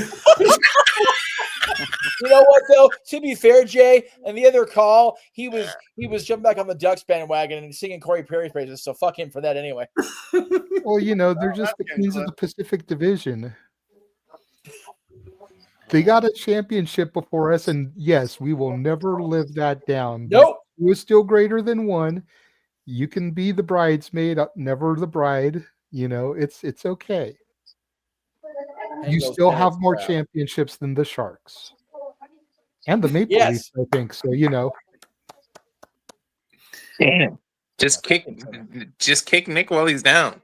Hey, I'm used to it. Nick, you know what though? Hey, I want so the Maple Leafs are the Maple Leafs and the Jets are the only two Canadian teams I want anywhere near the Stanley Cup ever again. The Jets in their current, I don't even think the Winnipeg Jets, the original, the ones that moved to Phoenix, ever won the Stanley Cup. So I'd be okay with that. The Coyotes sucked balls. Well, yeah, they had Wayne Gretzky at the helm and they still couldn't do jack shit. So, you know, that shows you how. Oh, yeah, he used to coach them, right? Yeah. Coach them, own them. Yeah, they couldn't do fuck all with him. So, you know, it is what, but you know, neither did the Kings. Anyway, I may be a little intoxicated. But I wouldn't mind if the Peg got the Stanley Cup. I want Toronto to win it just because it's been so long and I feel so bad. But Calgary's in our division. They can go fuck themselves. Vancouver's in our division hasn't won. They can forever be a zero cup franchise. And especially, and I hope you can hear me, fuck the Edmonton Oilers. Forever. So I'm bummed for the Blue Jays. I'm bummed for the fans. I'm only so yay because I'm surrounded by Dodger Blue in this house. So if anything, I'm bummed for Nick. Yeah. Like my daughter, her mom, that family, huge Dodger fans. Mm-hmm. But the fact that Nick was there every step of the way with Stat Boy through this. Yes. I really wanted him to pull it out. I'm not going to lie. Right. Absolutely. So I feel for Nick, man. I really do. You okay, buddy? He'll be all right. Speak to us, good sir. Come on, Nick. You're muted. Just watching the ceremony. That's all. Listen. At the end of the day, I honestly, I'm not even gonna say the better team won, because at some points in that series, yes, Toronto was the better team. 100%. More than once. Yeah, I don't even know how to. It was there. It was it. I think that's what fans are gonna say. It was there. It wasn't unattainable. It was the J series to lose after Game 5. You fought. Oh, you were just had a man on first and third in that last play. You fought tooth and nail. You were in scoring position, and that just made that crazy double play that ended the inning. We were there. It was like if there ever was a time to say there's always next year and believe it, I think this is that opportunity. Yeah. Because y'all took the Dodgers to 7 games. Yeah, and I mean, listen, if you count all the extra innings that y'all played, probably took them to 9 games. right. Yeah. Because that 18 inninger was 2 games in of itself. Mm-hmm. Yeah, it was definitely, like I said, I would say the better team won, but again, with the way the series went, I mean, the Jays were the better team. I think really in sports, and this is especially true when you look at the comeback with Brady, right? Because nobody gave them a shot in hell. They all picked the Falcons by the end of the third quarter, and they just had heart to fucking push it back. And that happens all the time in sports. All the time. Like, it's just, you just gotta find that gear that's just, it defies logic, it defies expectations, and it's just heart. And that's what happened here, it sounds like. So, you know, you can do statistics on everything. See Stat Boy here. You can't really, you know, put a statistic on heart and courage, you know? No, you cannot. And I mean, it's going to be a lot of complaints, you know, the shoulda, woulda, coulda. There's going to be a lot of talk about the umpires. There's going to be a lot of talk about, well, this should have happened. This should have happened. This should have happened. A lot of things should have happened. Okay. The ball didn't go the way it was supposed to. Pitchers got tired. Some pitchers shouldn't have played. The ball didn't go where it was supposed to. At the end of the day, the team that performed better got the win. It's the LA Dodgers. That's all 7 games. All seven. But I mean, Toronto had the momentum at the end of Game 5 to come in to the Dodgers, to come into Chavez Ravine, and just dominate. Oh yeah. I mean, the first two pitches were home runs in Game 5. They went into the Dodgers' backyard, lifted their leg, and pissed on their own trees. Oh yeah. Like, especially in game, first game. I mean, that was in Toronto, but the first game was 11-4, I think. 4 and 5, they owned them. Fucking owned them. It was embarrassing how bad the Dodgers played those last 2 games at home. And I know because I watched them both from different bars in LA, just like there's not enough alcohol in this fucking place to deal with it. Indeed. Yeah, and that's the statistic that I found interesting, is that after Game 1, each team won back-to-back games, because Toronto took Game 1, then the Dodgers took 2 and 3, the Blue Jays took 4 and 5, and the Dodgers took 6 and 7. Yes, exactly. That's crazy. It's the equivalent of losing like a razor-thin split decision in MMA or boxing or something. I feel like the Dodgers did it to the Blue Jays kind of to get them back for the way the Blue Jays kind of embarrassed them at home.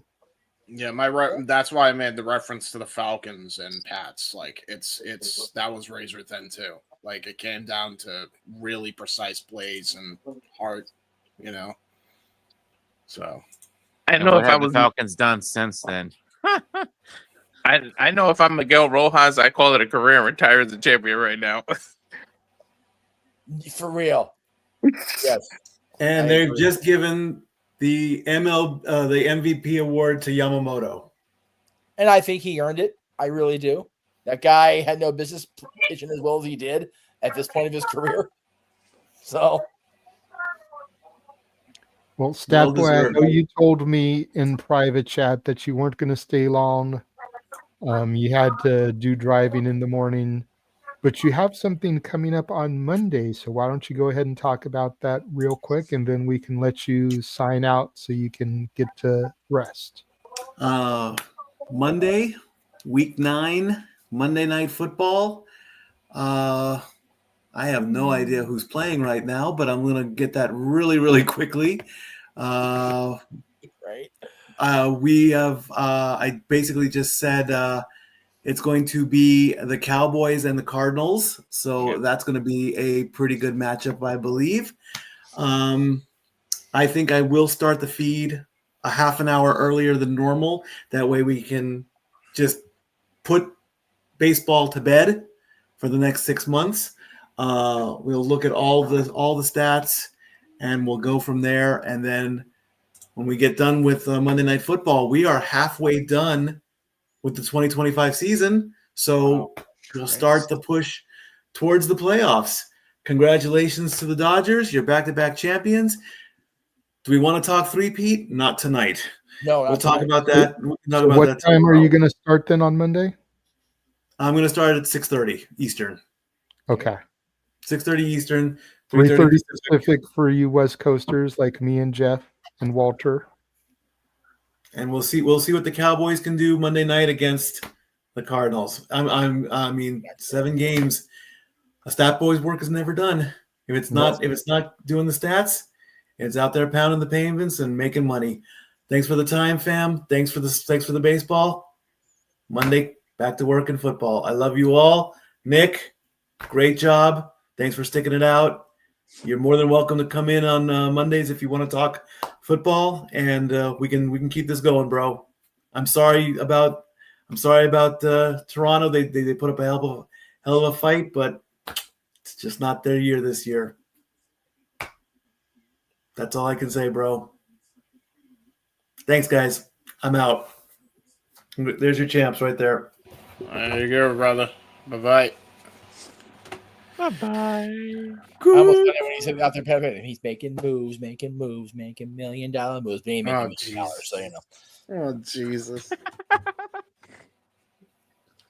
Anyway. We'll see if Nick wants to discuss this on Monday. He may go to the TISM chat so he doesn't have to relive this. Fucking right. Jesus Christ. Well, I mean, that's if we even bring up the World Series. I don't think anybody that I know. That's why I'm saying is like he'll go to TISM. That way he doesn't have to relive this by going to Stat Boy. Oh, this is true. This is true. It's Game 3 is one of those, like, for all people that baseball's boring. And Game 3 is why we fucking watch it, because it was just so fucking bananas. Yeah. Game 3 is the only game during the whole series that we stopped coverage early. Right? Because Walter just couldn't do it anymore. He gave it through 15 innings. He was like, fuck this, I am tired. Bullshit. Yeah, we that 15 inning game was. Well, it went 18. 18 innings. Like 12. I tapped out. Yeah. Nick tapped out at like 12. Walter carried through to like 15. Fucking crazy, dude. Part of me was pissed because it's like we're the Simply Reliable Studios and y'all are freaking ending a feed early and the game's not over yet. The other part of me is like, I can't really blame you. We were dying. It was so. Jay, and like at that point, I hadn't brought my TV over yet, so there was no way for me to watch it. Otherwise, I would have just tagged in and like done the last couple of innings myself. Yeah, I feel that. Yeah, exactly. That way we could have kept going, but like I'm literally like watching Walter on my laptop, listening to the game on my phone on the iHeartRadio app so I can like hear what's going on. Right. Oh man. It was JJ, you know it's history when my mom sits out here and fucking watches the game with us. Yeah. Like Jesus. It was crazy. Because your mom is like me. She's 6 degrees, don't give a fuck. Well, no, she's very much a Angelino, and she grew up bleeding Dodger blue. Same. But yeah, it's not that she's not a fan. She's just at the point in her life where she gives a fuck about very little. You know. So, and also it was just one of those. She knew she was like she had no fucking chance of sleeping because everybody else was awake watching that game. So she figured, okay, fuck it. I'm just gonna come out here and do my thing. So she did, and it was just, but like I said, that kind of game, that kind of stuff is why sports fans are sports fans. Yeah. And, you know, if your team is like my team and there's no bloody chance they're going to make it this far, then you just sit back and enjoy the crazy. And this has been 7 crazy fucking games. Yeah. So it's good like, on. Monica is 8 crazy nights. This was 7 crazy nights. Exactly. Good on both teams for reminding the casual drop-ins why baseball is fucking baseball. Why it's last time. Yep. Exactly. Yeah, it definitely was. It was a good series. Yeah. Like I said, I think I heard it I heard it just on the Canadian feed right now. Sometimes the baseball gods get it right. Yes. I think for this series they got it wrong. You know, because I let's be real. If it wasn't for the Jays were doing everything right, and that's why I think it's so heartbreaking for them. Yeah. Because of that, because they were doing everything right. Luck. It's just, yeah. Like I said, it was Toronto's series to lose after Game 5. And, you know, I prayed to my own sports gods that on that plane full of Dodgers, there was an apparatus to pull their heads out of their asses. And apparently there was. Well, I You mean, get that on the Kings plane for fucking doubting everybody else, but it ain't gonna happen yet. Apparently, God, they're awful. We are big hockey people. Me, you, I believe Nick, James, obviously his uncle, hockey coach that everyone's never heard of. I don't know about G and Ash if they're big hockey people or not.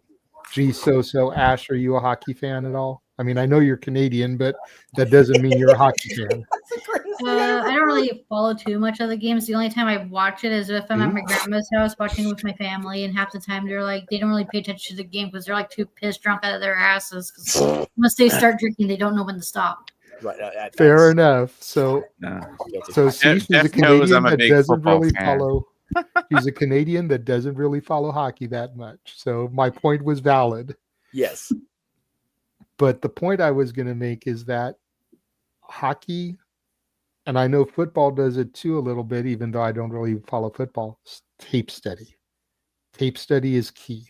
Yeah.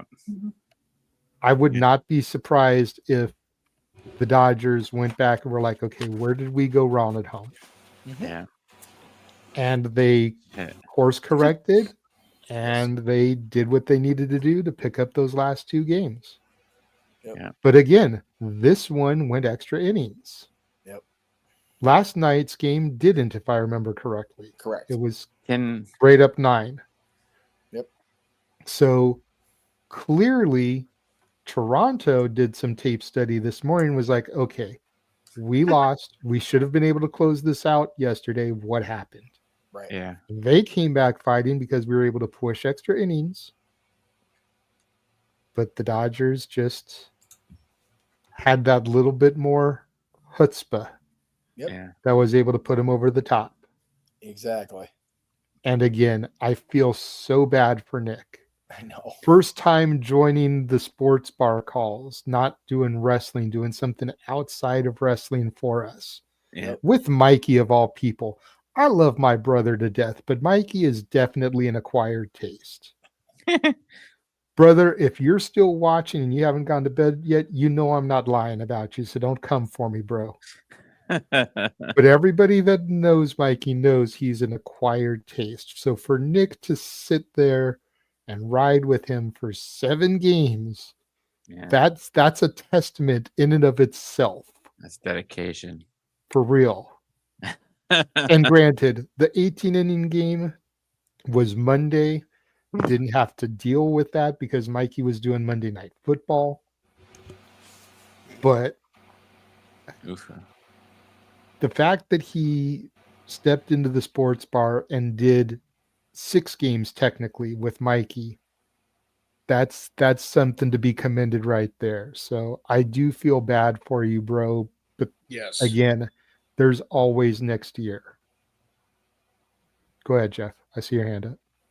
I'd also like to thank the Blue Jays, Fox Sports, and my parents, because them being out of town and me watching this prevented me from watching the Kings lose 4-1 in New Jersey live at the Staples Center. So thank you all for not making me have to deal with that shit in person. Bad enough to score now. Fucking Kings. Can we win at home? Can we win at home? I'm going Tuesday and I'm going Thursday. 1 game with my sister, 1 game with my son. If we don't win one of those games, thank everybody at home in advance that I'm not going to be on Shenanigans next week because fuck. God damn, they're so bad at home, and I don't fucking understand it. Yeah. All the sports, guys. Usually All we the don't sport. talk. Yeah, I was gonna say before we tie it back to wrestling again, because I know we had another like quasi topic we were gonna talk about. Yeah, we were going to talk about Saturday night's main event. Yeah. Well, that could be the main event on Saturday night. Okay. I only have one thing I really say because it's only two things actually that I saw of it. So I do want to say something about baseball. So the few games that I've been to live, watching the Orioles, I enjoyed myself because it's live. It's different live, but I can't sit.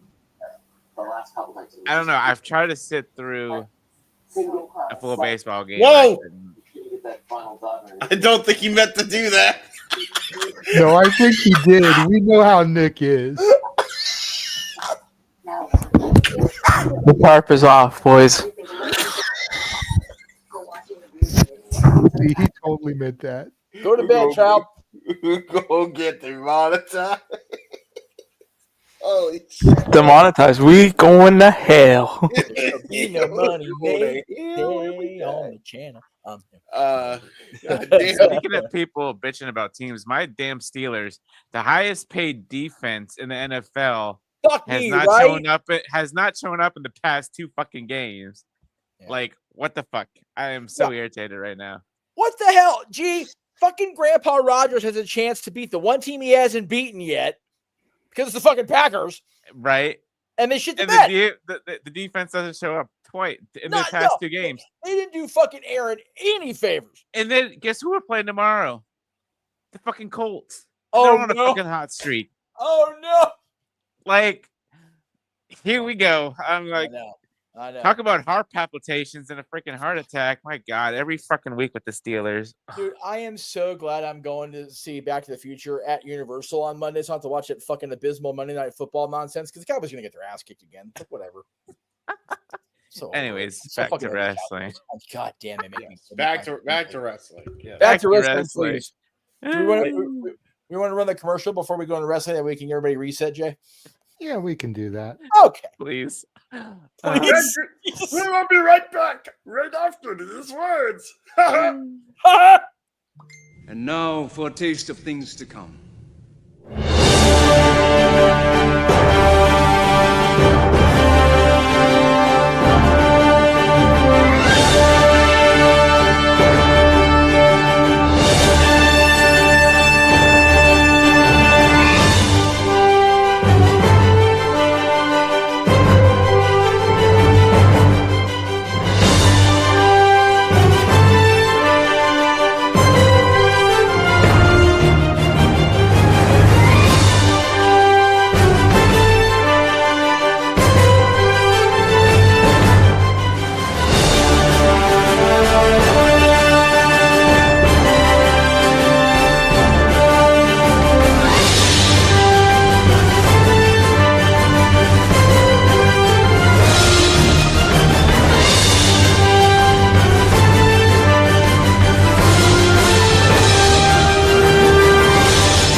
It's all the wrestling and sports and combat. Yeah. You can't clearly use close up. I find so funny about that commercial, Jay, is every time I think it's going to be like longer stretches of seeing the images because we keep going through shows like, nope, we have like 5 more this week. So, nope, just kidding. 2.5 seconds is how long each graphic goes. And that hasn't decreased like in months because fucking everybody keeps booking more shit from week to week. Fucking bananas. Wrestling's good, man. I don't give a fuck. Between the main companies announcing their shows and then GCW especially announcing their shows, Right. James has become our primary GCW guy because of my work schedule. Yes. He has 3 GCW shows this coming weekend. There's a Friday, Saturday, and Sunday show. Have fun with that. Now, I will say, unless my schedule changes, I am currently off Friday and Saturday next week. Nice. So I can be there for at least 2 of the shows, again, unless my schedule changes. I might be picking up a Saturday shift, but if I do, it would be an opening shift. So I should still, in theory, be off in time for GCW and Shenanigans. Right. But Friday, again, unless something comes up, knock on wood, I'll be there for at least 1, maybe 2 of the shows. That's good. Which I look forward to that because GCW has definitely become my can't miss. Yeah. Over WWE, over AEW, over TNA. And I hate the fact that I've had to surrender the commentary for GCW. But you get to go. Because, I love the fact that I'm getting the hours. Yeah. And as we always say, priorities over passion. Yes. Yeah. But me and James were on a good run doing the GCW shit. I was really enjoying doing that shit with him. Oh, for sure. And so it's kind of sucked having to take a back seat. Ryan has done an amazing job in my absence. Yes, I'm sure. Despite me and Ryan's butting of heads earlier this year, he's become an amazing addition to the commentary team with James, especially on those GCW House of Glory shows. Yeah. I can't thank him enough for stepping up for that. But I look forward to being able to step back into some of these watch-alongs now that I am where I am. Yes. Yeah, 100%. So because that was one of the first things I told these people when I, applied for the room, because of course income comes up, and it's I work part-time. I don't work full-time. What I make part-time is enough to pay the rent. The rent here is actually $100 less than I was paying Psycho Lady. So if I was able to pay her, I got no problem paying them. Good. And it's just I can do this stuff freely. Yeah, I am. And I told him I was I'm a YouTube podcaster also that brings in some income on the side. Right. So they knew going in. And before we get to you, Jeff, I see your hand up. Teleporting in to the command center via the Morphin Grid, our very own Pink Ranger has joined us. What is up, Datilla? It's going good. I always appreciate the introduction you give me. Well, thank you. As a fellow Power Rangers fan, especially the Mighty Morphin era, yes. I've got to give it up to the OG Pink Rangers. Thank you. I used to have a crush on the Pink Ranger. Oh, I still do. Dude. Kimberly, yeah, 100%. Kimberly. Oh, and even Kat. yeah, Kat Kat was too. cute. Yeah, That was cute with her accent and Yes, everything, yeah, but I was Team Kimberly 100%. Oh no, yeah, no, absolutely. If it comes down to a fight to the death, I'm taking Kimberly all day, every day. But yeah, Kat. Yeah, I there's reasons why Tommy fell for her. I'm just saying, I mean, yeah. But Saturday night main event. FMK on the Power Rangers, it's a battle between the two of them for sure. Let me just stop you there, Jeff. We don't want to go down another rabbit hole of Power Ranger talk. Go back, watch last week's. We probably had a good half hour, 45-minute conversation about Power Rangers. Shit. I've been gone so long. I missed so much. I feel bad. Right. So it was an awesome conversation, but I just don't want to go there again. I want to point out that during that conversation, Datilla did the most respectful actually I have ever heard without having her say actually, by the way. That's great. What did I say? You were just correcting about the whole the Tommy versus Tommy debacle. Oh, yeah. Oh, Yeah. Oh, yeah, that was rough.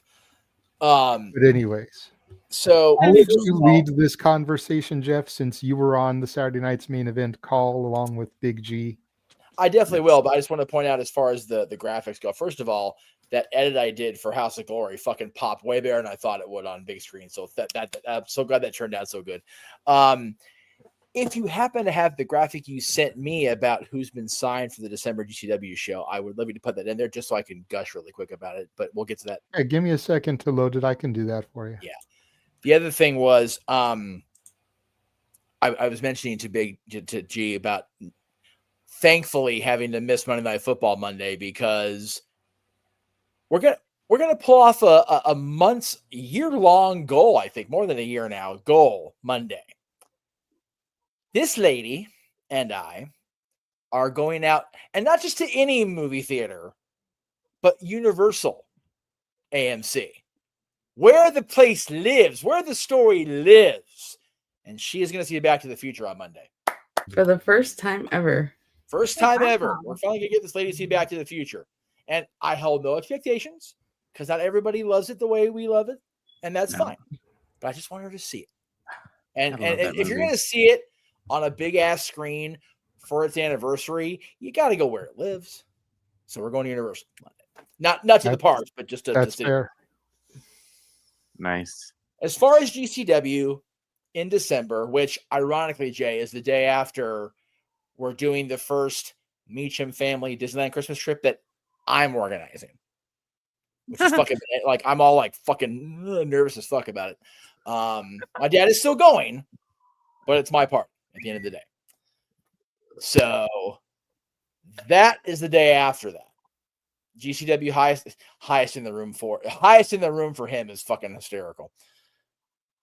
I have not seen this person who my son's mother named as one of the people that would look after him should anything happen to us in life. And this was, 18 years ago. I've not seen Jack Evans in over 16 years. So if the House of Mouse is so gracious to grant me the day off, I am going to push hard to go. And I'm going to try to bring Dylan with me. His mom isn't here anymore. She moved out of state. I think that it would be awesome to bring Dylan to see Jack and to kind of bring things full circle after so long. There's been so much absence, so much distance since he was forced to stay in Mexico and not be part of Dylan's life that I think it'll be awesome to go. And I hope I get to pull it off. Jack has met Dylan, right? When he was little? So Dylan doesn't remember because he was like obviously little. But Jack has met him, yes. Jack has, and I think Dylan was asleep. So I think he's seen Dylan, but not actually interacted with him other than looking at him. But point being is like he has actually seen his godson. So this will be one of those look at him now type of thing. Right, exactly. And it's one of the, I don't get a whole lot of opportunities to go, in life or in wrestling anymore. And it'll be one of those moments, especially after the big trip where the family's at Disneyland the day before. It's going to be a very powerful weekend. Let me just right here send a huge thank you to Brett Lauderdale because this will be the second LA show in a row where he's brought back somebody big time connected to us. Who was it? Frankie. Oh, yeah. And now Jack. Oh, okay. Jack, obviously more to you than to me. Well, sure, but Frankie to both. Frankie, I've got the history with myself. 100%. I've got that great story that I always like to tell. But which I love. Let me also just say to Tracy, and I know Frankie was on the bandwagon because he's married to her. I am so sorry. I know Tracy wanted this so bad for her Blue Jays. And if I could have the technology to reach through and hug you, I would too, Trace. I love you, and I'm so fucking sorry. It sucks. It sucks so bad. Ugh. Oh yeah, sorry, Ash too. Yeah, sorry. Well, yeah, person. Sorry. As far as tonight goes, not overly surprised at most of Saturday night's main event. Let me break it down for you at home. Yes. Cody and Drew opened. Yep. Cody retained, but Cody retained with a crossroads on the belt.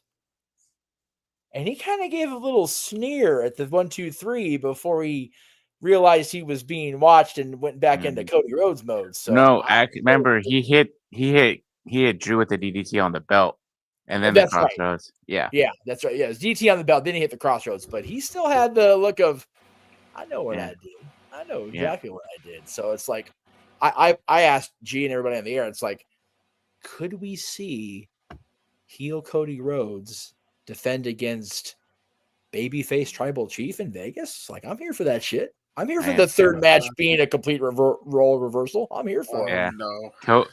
Cody needs a character change, like big time. 100%. Yeah, we need Homelander Cody, bro. Come on. Hey, you know what? Advocated for ages. And if this is that little seed being planted, I'm fucking here for it, James. I'm telling you. Yeah. Although to be fair, the thing is, I mean, I guess it works, right? Because all heels have to have a justifiable reason for turning bad, right? There's no more justifiable reason than Drew doing what he did, and it's like, I saw that clip on Twitter. I'm like, oh shit, okay, well, there's no more justifiable reason than Cody Rhodes being the guy that John Cena turned back to the side of light, and he still lost. And Cody's like, motherfucker was, betrayed me, and you still cheered for him over me, and I still beat him, and now you fuckers still can't give me the freaking credit. Yeah, that's true. It's been a long half year for Cody since he beat John at SummerSlam. Yeah. He's definitely been on the back burner. He's got justification, and all he needs is that one moment to go, you know what? Fuck this. May have been tonight. We'll see. So I like that. I did too.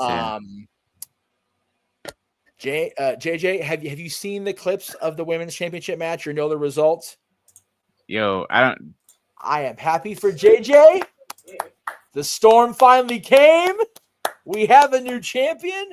I feel bad for Tiffany in that it looks like a possible injury necessitated we really have to do this for sure now.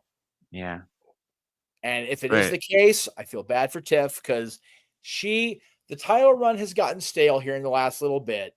Yeah. But she has persevered as champion when nobody fucking gave her the time of day to do it. No. She was another That's Barbie. not entirely true, but that's generally true. I'll accept that on a generalization. Yeah, almost nobody. Because those of us that saw her come up in my NXT, oh yeah, knew she could do it. Yeah, I was one of those she guys. Could carry it. I was one of those guys that gave her the Lacey Evans, like, she came up too soon. And I was fucking wrong. 100% wrong. Yeah. So I'm proud of her as a fan. But that match was ridiculous, though. But Holy Jade crap. Cargill is that bitch. Let's fucking go. Yeah, she was. Jesus Christ. She, like Walter said on the call, if that could have been any more of a squash match, it was. Like, dude, that was Cena Lesnar level. I watched it back. It was like, God damn. All right.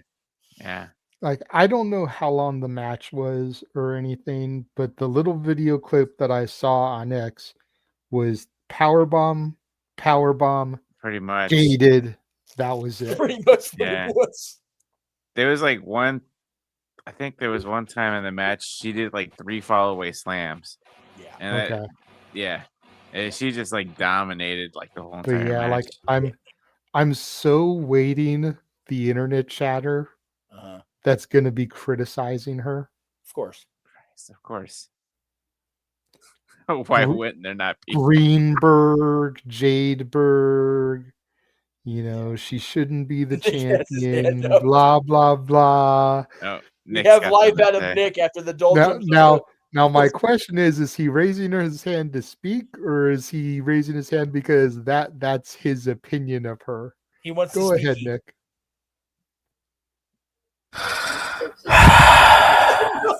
alongside everything. I love all of you.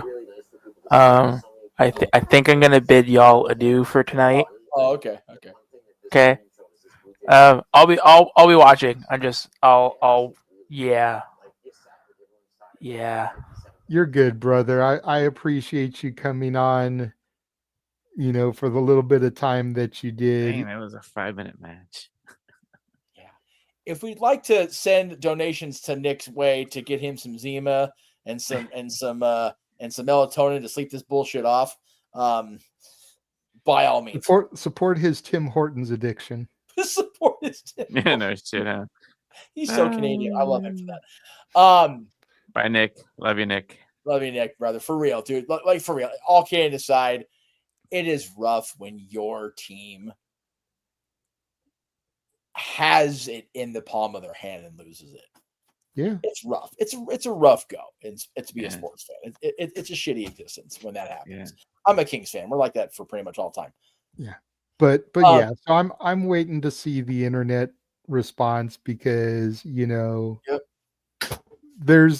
going to be two sets of people that have that mentality. Yep. The people that just never liked her. Yeah.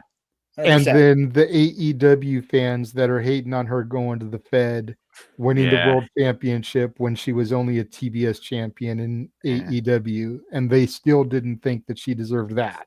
Yeah. Shit, I remember the first match that. Oh, go ahead. Sorry, JJ. I was going to say, but I have been a Jade fan since I first saw her. You have. Same here. And I will never waver on that. Do you remember her first match in AEW? What's up? I said, do you remember her first match in AEW? No, because I wasn't watching then. I came in mid her TBS run. Okay. I think it was her and like Shaq against Cody and Brandy or something. Yeah, like that. so she's come a long way since then. Red Velvet. Cody, Brandy was pregnant at that time. Oh, okay. Yeah, it was Red Velvet. She has come a long way, and that's again much like my defense of Russo. That's where I defend Jade. Every match that I've seen, she's gotten better and better with every match. Yep. And I actually liked her as CBS champion because that's when I was like still a huge fan of AEW, and she was one of the big reasons why. Yes, she was one of the main reasons I went to that forum show. Was I wanted to see Jade live, and they didn't air that match. I know. But I still got to see her wrestle. That was the Layla Hirsch match, right? Mm-hmm. Or was that a different match? No, I forget who it was that she fought, but like it was just kind of like a dark match, and then they ended up having the same match like a week or so later on Dynamite. Because Jade needs the practice, she needs like the rehearsal time, so she got that basically in front of the live audience so they could work out the kinks so that when they actually did the match and it made air, it wasn't a horrible match. Yeah. And I get it, but like people just need to stop the hatred. No. And ain't gonna never stop, JJ. I know it's not, but I'm gonna support that bitch. I am too. I will she's one of the reasons that I really want to get to Vegas, because I want to go to the Fanatics experience. I want to meet her. She will be one of the only tickets that I buy because I want to meet her. But I think with her winning the title, we know where this is going. Yep, her Bianca. It's going to be Bianca and Jade at Mania. I'm so down for that too. Well, no, and again, Bianca's been gone. Because her finger still hasn't fully healed. That's why she's still gone. Well, no, I understand that, but there's still time that she can go. So what? You take out Naomi because you're jealous of because you're mad at what she did, and then I go off and you continue on your own. What about me? And we finally get a Bianca fucking like at least a tweak of a turn, something. Fuck. No, because you need Bianca to be the full-on babyface going against Jade. You don't want there to be a tweak of a turn, because then you got a heel match. It can be pulled off. Bianca needs something. She needs, I think this almost year off of television is is exactly what she needs. Hopefully. Yeah. Hopefully. But if the character doesn't evolve from there, then they got to do something. Because she hasn't had a match since Mania. No. That's when she broke her finger. Go ahead, Datilla. I saw you raising your hand. I was just gonna say, I'm actually looking forward to the feud of Jade and Bianca. I think that was a match that everybody wanted to see. I just hope the build to Jade and Bianca is a lot better than the build to Sasha versus Bianca. Great match, but crappy feud. Well, but they got the history between the two, so Yeah, I think it'll get rekindled at the Rumble. She makes a great point. I love that match of Sasha and Bianca, but that build was a mess. They need to do better by Jade and Bianca. Yeah, I honestly don't even remember the build. Exactly. I just remember I just remember the match. And the match was great. But And you that's also have sad. to remember, Jeff, number one, memory issues. Number two was just getting back into wrestling. Right. So I don't know how long the story had been building leading into that match that I may have missed stuff. Yeah. So I don't, No, that's fair. That's part of why I don't really remember the build-up. And I think I said it last week on the show. I think it was last week. That match makes me cry still. No. As much shit as I talk about Sasha Mercedes, that match still evokes that emotion out of me. Absolutely. So I will never take anything away from Mercedes Bernardo, the performer. Yes. No. The athlete. Right. I don't have to like Sasha Banks, Mercedes Moné, the character. Right. But I will never take anything away from her as an athlete and a competitor, because that match still makes me cry. Yeah. Couple of things. Chris in the chat room was pointing it out, and we're, I know we're not adjusting, but it was acknowledged during the call as well. She's going to be part of Blood and Guts. And I went, they're putting Mercedes in Blood and Guts. God damn. All right. I'm here for it. Number one. Number two, you can take solace in disliking the character by the fact that she's being weighed down by like fucking 20 belts right now. She's almost going to crack under the pressure because she's got every goddamn belt in the business. Jesus. Well, again, as of right now, I'm not scheduled on Blood and Guts Day, so we'll see what happens if I'm available for that call or not. Ash, do you have it? I kind of like glazed over the WWE Championship match because I was so like okay about the finish. But any points on Cody and Drew, and then on the squash of Tiffany Stratton by Jade Cargill? I can't wait until Cody gets that belt off him and he gets off my screen. That'd be really nice. I would love that. Ooh, hot take right there by Ash. We got a Cody hater. What really grinds your gears? Yeah, I would love to. What is it about Cody's presentation that you're just like over? Okay, so I mentioned this in Advocate Space because I went on a rant. I don't remember what I did, but he was just like, "Yeah, pop off, Ashy, speaking facts." Right. I love Advocate. I hope he's able to get the 6th off so he can come down to that GCW show and I can meet that motherfucker. Right. I would love to meet him too. It seems like a very interesting cat. Oh, he's a cool. Well, dude, when your online handle name is the Advocate of Enochiism, you know you're in for a good time. That's valid. That's Who's valid. the Advocate? He's a guy that me and James know and Ash know from the Spaces on X. Oh, okay. He's a part of James's crew, the Wrestle Collective. It is he's an interesting cat, to say the very least. Yeah, you can find him on the Wrestle Collective podcast on Thursday. I forget what time. Look at Ash over here just giving shameless plugs to the Wrestle Collective. Hey, I'm over here. supporting the homies. Okay? That's right. Show Well, the love. you know I love what? that. While she's out here doing that, hold on real quick. Where is it? Bam!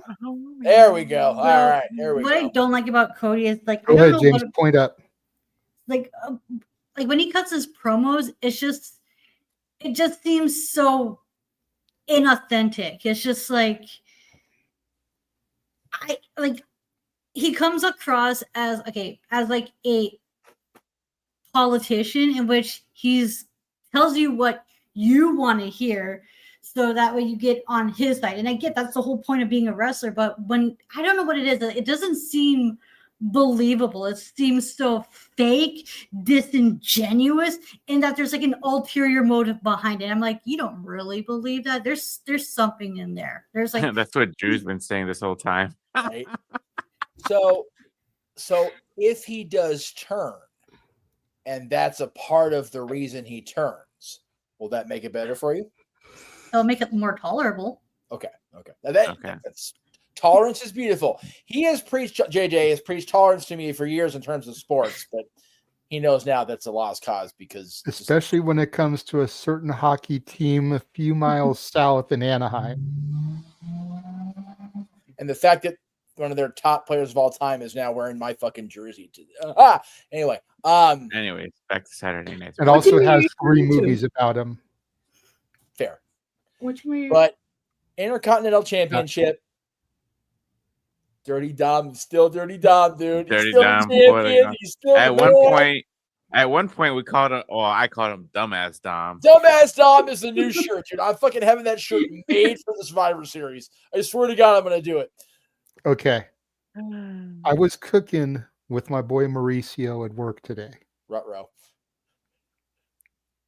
I want to know what you guys think about this. Okay. Because there's still chatter and discourse about making John Cena a Grand Slam champion. Mm-hmm. Mm-hmm. My question to you is, where do we pull the trigger? Survivor Series. Well, hold on, because we've got Raw in Boston. In Cena's home. I got my theory on that. And then we've got Survivor Series. The Garden is in there too, Madison Square Garden, but I don't think they would do it there.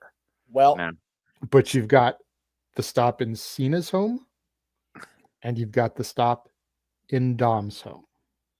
Are you aware of the announcement regarding Cena and JJ? No, I am not. Okay. They announced during tonight's main event that there's going to be a tournament. 16. To be who's going to be his final match. That I did hear, yes. Okay. So, based on that, I still say you pull the trigger at Survivor Series. So here's what I was thinking, because that was a point of contention between me and my boy Mauricio. Okay. So Survivor Series, you do the match. Cena wins the title. Mm-hmm. Not that he needs help, but just for added insult for his injury, have Ray cost Dom the title. Walter said the same shit. So yeah, we were all like, yeah, San Diego, absolutely. And then we set up Dom versus Ray, the AAA Mega Championship. Yep. Mask versus title. That's what we said on the show. Exactly. Yep.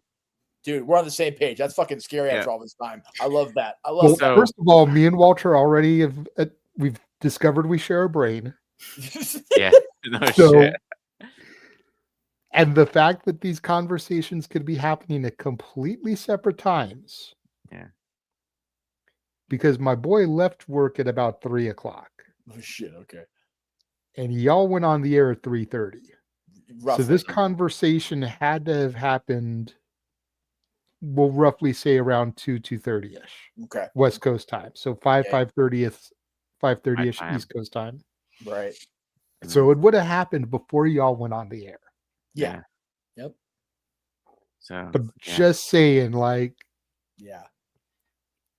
No, maybe Cena could make the challenge in Boston. No, so here's my theory. I like that theory. So Cena's gonna come out on Monday Night Raw next week and come out saying, well, I'm here for an appearance. I don't have a match. But then another person from Boston comes, Carmelo Hayes. He has a match with Cena. Yep. And then I said this on the air with the boys too. Then the Raw in Madison Square Garden is where he sets up the match with Dirty Dom. Yes. because he won't be there the following Monday, which is the go home show, right? Yeah. Before Survivor Series, but he'll be at Survivor Series. So that's how I think it's gonna go. I could be totally wrong, but interesting. What is happening over here in this chat room? I'm just asking a question. What the fuck is going on over here? I don't know. Attila's about to beat Emmanuel with the chancla. Not the chocolate. God damn. I'll throw the chancla. And if we all end up in Vegas together, she could do it in person. Oh, there you go. I'll do it in the Survivor Series since you'll be there. And, Oh, that's right. Jeff just videotaped it. Dude. We're gonna have so much fucking fun that weekend. I swear to God, it's gonna be great. I love it. Every bit of it. Oh, Dylan's coming, dude. Dylan doesn't get to do shit anymore, so that's awesome. I'm glad he's coming with us. Anyway, yeah, I love that Dom is gonna be there. I love that it's the possibility of Dylan and I bookending his SoCal part of his retirement tour. We were there for Raw at Netflix, as were you, Attila, and then we're going to see his last PLE/pay-per-view match. That's just fucking cool. And if he wins at Survivor Series, it'll be his 101st PLE pay-per-view victory. And Jay, here's a fucking stat that I discovered on the air with the boys earlier. It will be the first time I'm at a John Cena championship match where he wins and leaves the champion. He will have won. The first time I see him win a title in a match live in fucking 20 years. If the title is actually on the line there. It's on the line, which I think it should be. It should be. Which, I was there when he won his first championship. I know there's a big ass mural of him inside the arena now because of it, along with everybody else like Taylor Swift and the Lakers and woohoo and shit. Hey, Taylor Swift still has a banner there. Yeah, but it's not hanging in a place of prominence anymore, thankfully, because it cursed the fuck out of the Kings. Said it and mean it. We haven't won since they removed it from that place of prominence either. So, just saying. Not the championship. There is a beautiful collage of her getting that banner with Kobe presenting the tour that's on the wall by the elevator. That's still pretty cool. Capine. Anyway, that's work. She can wait. If you're watching, sorry, I don't mean to be an asshole. Anyway, I think that Cena winning there and then losing it to Gunther, if he is the winner of the tournament, and having Gunther get another run with the Intercontinental title, even if it's shorter, it has to be shorter than last time. It's like things will feel right with the world because Gunther not being champion seems wrong. Gunther's been a champion, whatever, it's like 80% of his WWE career. 80%, yeah. So it's like him being the champion and like taking it on another ride, even if it's only to Vegas. I'm here for it. Yeah. And I only say that because I don't want Cena to win if he's defending the Intercontinental title in his last match and then have a tournament. I do love me some tournaments, but if we have a tournament to determine his opponent and then have another tournament to determine the Intercontinental champion, it's going to be like, it's going to feel too freaking tournament heavy for my brain. See, my question is this: have they announced the bracket? Actually, they said that it was going to be people who he may have faced, people from he may not have faced, and maybe people who don't even work in the WWE. Yeah, I think they're going to be announcing it on Monday Night Raw, are they not? Yeah, no, I don't think they're going to announce Monday. it at all. Yeah, that's Monday, but next week Monday in Boston. If it's people that may not work for WWE, Joe Hendry has to win the tournament. That way we can get Joe Hendry and John Cena because that's something Hendry has wanted this entire time. Okay. And Joe Hendry defeat John Cena to become Intercontinental Champion. I was about to say that. Oh my God, that would be freaking Joe Henry's as good as gone from TNA. So dude, it is really one thing to have these NXT, and TNA, and AAA folks hold the championships and the brands. A TNA, see, he's still contracted with TNA, folks. Technically, TNA wrestler be the WWE Intercontinental Champion. Fuck, I'm here for it. Well, and his contract is supposed to expire at the end of the year, anyways. Okay. So it would be perfect timing. Yes, it would. Because while he's competing in the tournament, he's still a TNA contracted star. But by the time he wins the title, he could be officially a WWE superstar. Dude, that's a better story than Gunther. I love that. I love that. See, because what I was going to say is have whoever wins the tournament, if it's just going to be normal people, yeah, have whoever wins the tournament lose the match against Cena. Okay. And then have Cena kind of pull a Kurt Angle, because this whole run has been about callbacks. Have Cena get on the microphone. Is there anybody that can beat me for this championship? And you hit Obafemi's music. What makes you think you can stand in the ring against me? Ruthless aggression. And then just have Oba squash Cena. Leave him on his back. Yeah. Oh, yeah. Oh, man. But if Datilla's right about people that don't have WWE contracts, so we could maybe see AAA, TNA, Noah. Matt Cardona. Oh, fuck. Oh, fuck. Dude. Oh, my God. If that is legit, then dude, it has to be Joe Hendry. Yeah. That is the only winner I will accept. It does. And I love Matt. That's how you build the story to get Joe Hendry that match. Oh, man. Because Hendry has wanted it, and Cena has told him. And Hendry has said this in interviews.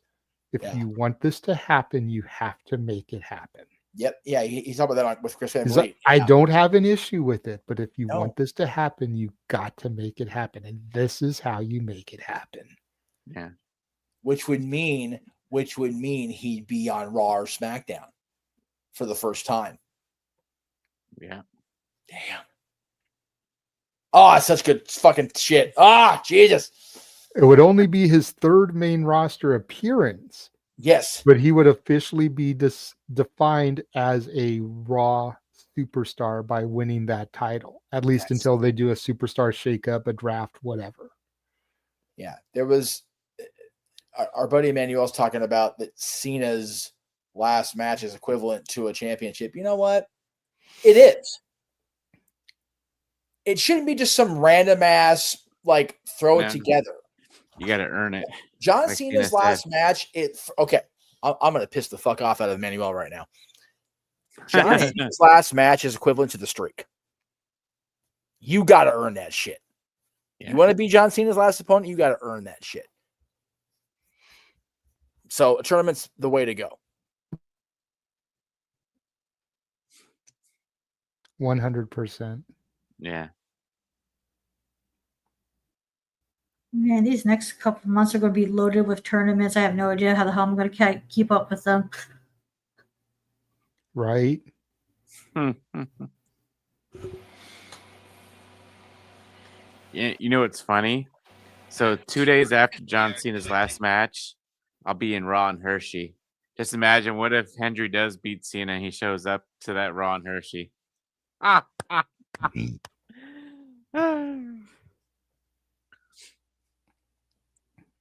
I was just looking to see when Final Resolution was, but unfortunately Final Resolution will be prior to the retirement match. Because could you imagine if Hendry wins the IC title and then comes to Final Resolution as the Intercontinental Champion? That'd be funny. That'd be cool. For his final TNA date.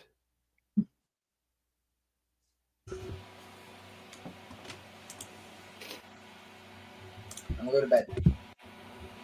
Okay. Sorry about that, guys. I'm sorry. I missed the question. I apologize. I just said I was looking to see when Final Resolution was, but Final Resolution is prior to Cena's last match. Yes. Could you imagine if Hendry wins the title, then shows up on Final Resolution as his final date as the Intercontinental Champion? God, right? That'd have been so good if it was actually a thing. That'd be awesome. And even all the TV tapings to get through the end of the year are prior to. Yes. Because it'll be the 5th, 6th, and 7th that they do all that. Yes. Yes. So, yeah, I will. we're now past midnight almost for everybody. So we're 42 days, man. It's like Michael Cole said before Brock Lesnar came out and shocked the world and beat up John Cena again. 42 days, man. Enjoy it. Take it in, everybody. Yeah. That's it. That's it. The greatest of all time is we're 42 days out. I do want to give another shout out and plug. James will know where I'm going with this. Okay. After the Slam.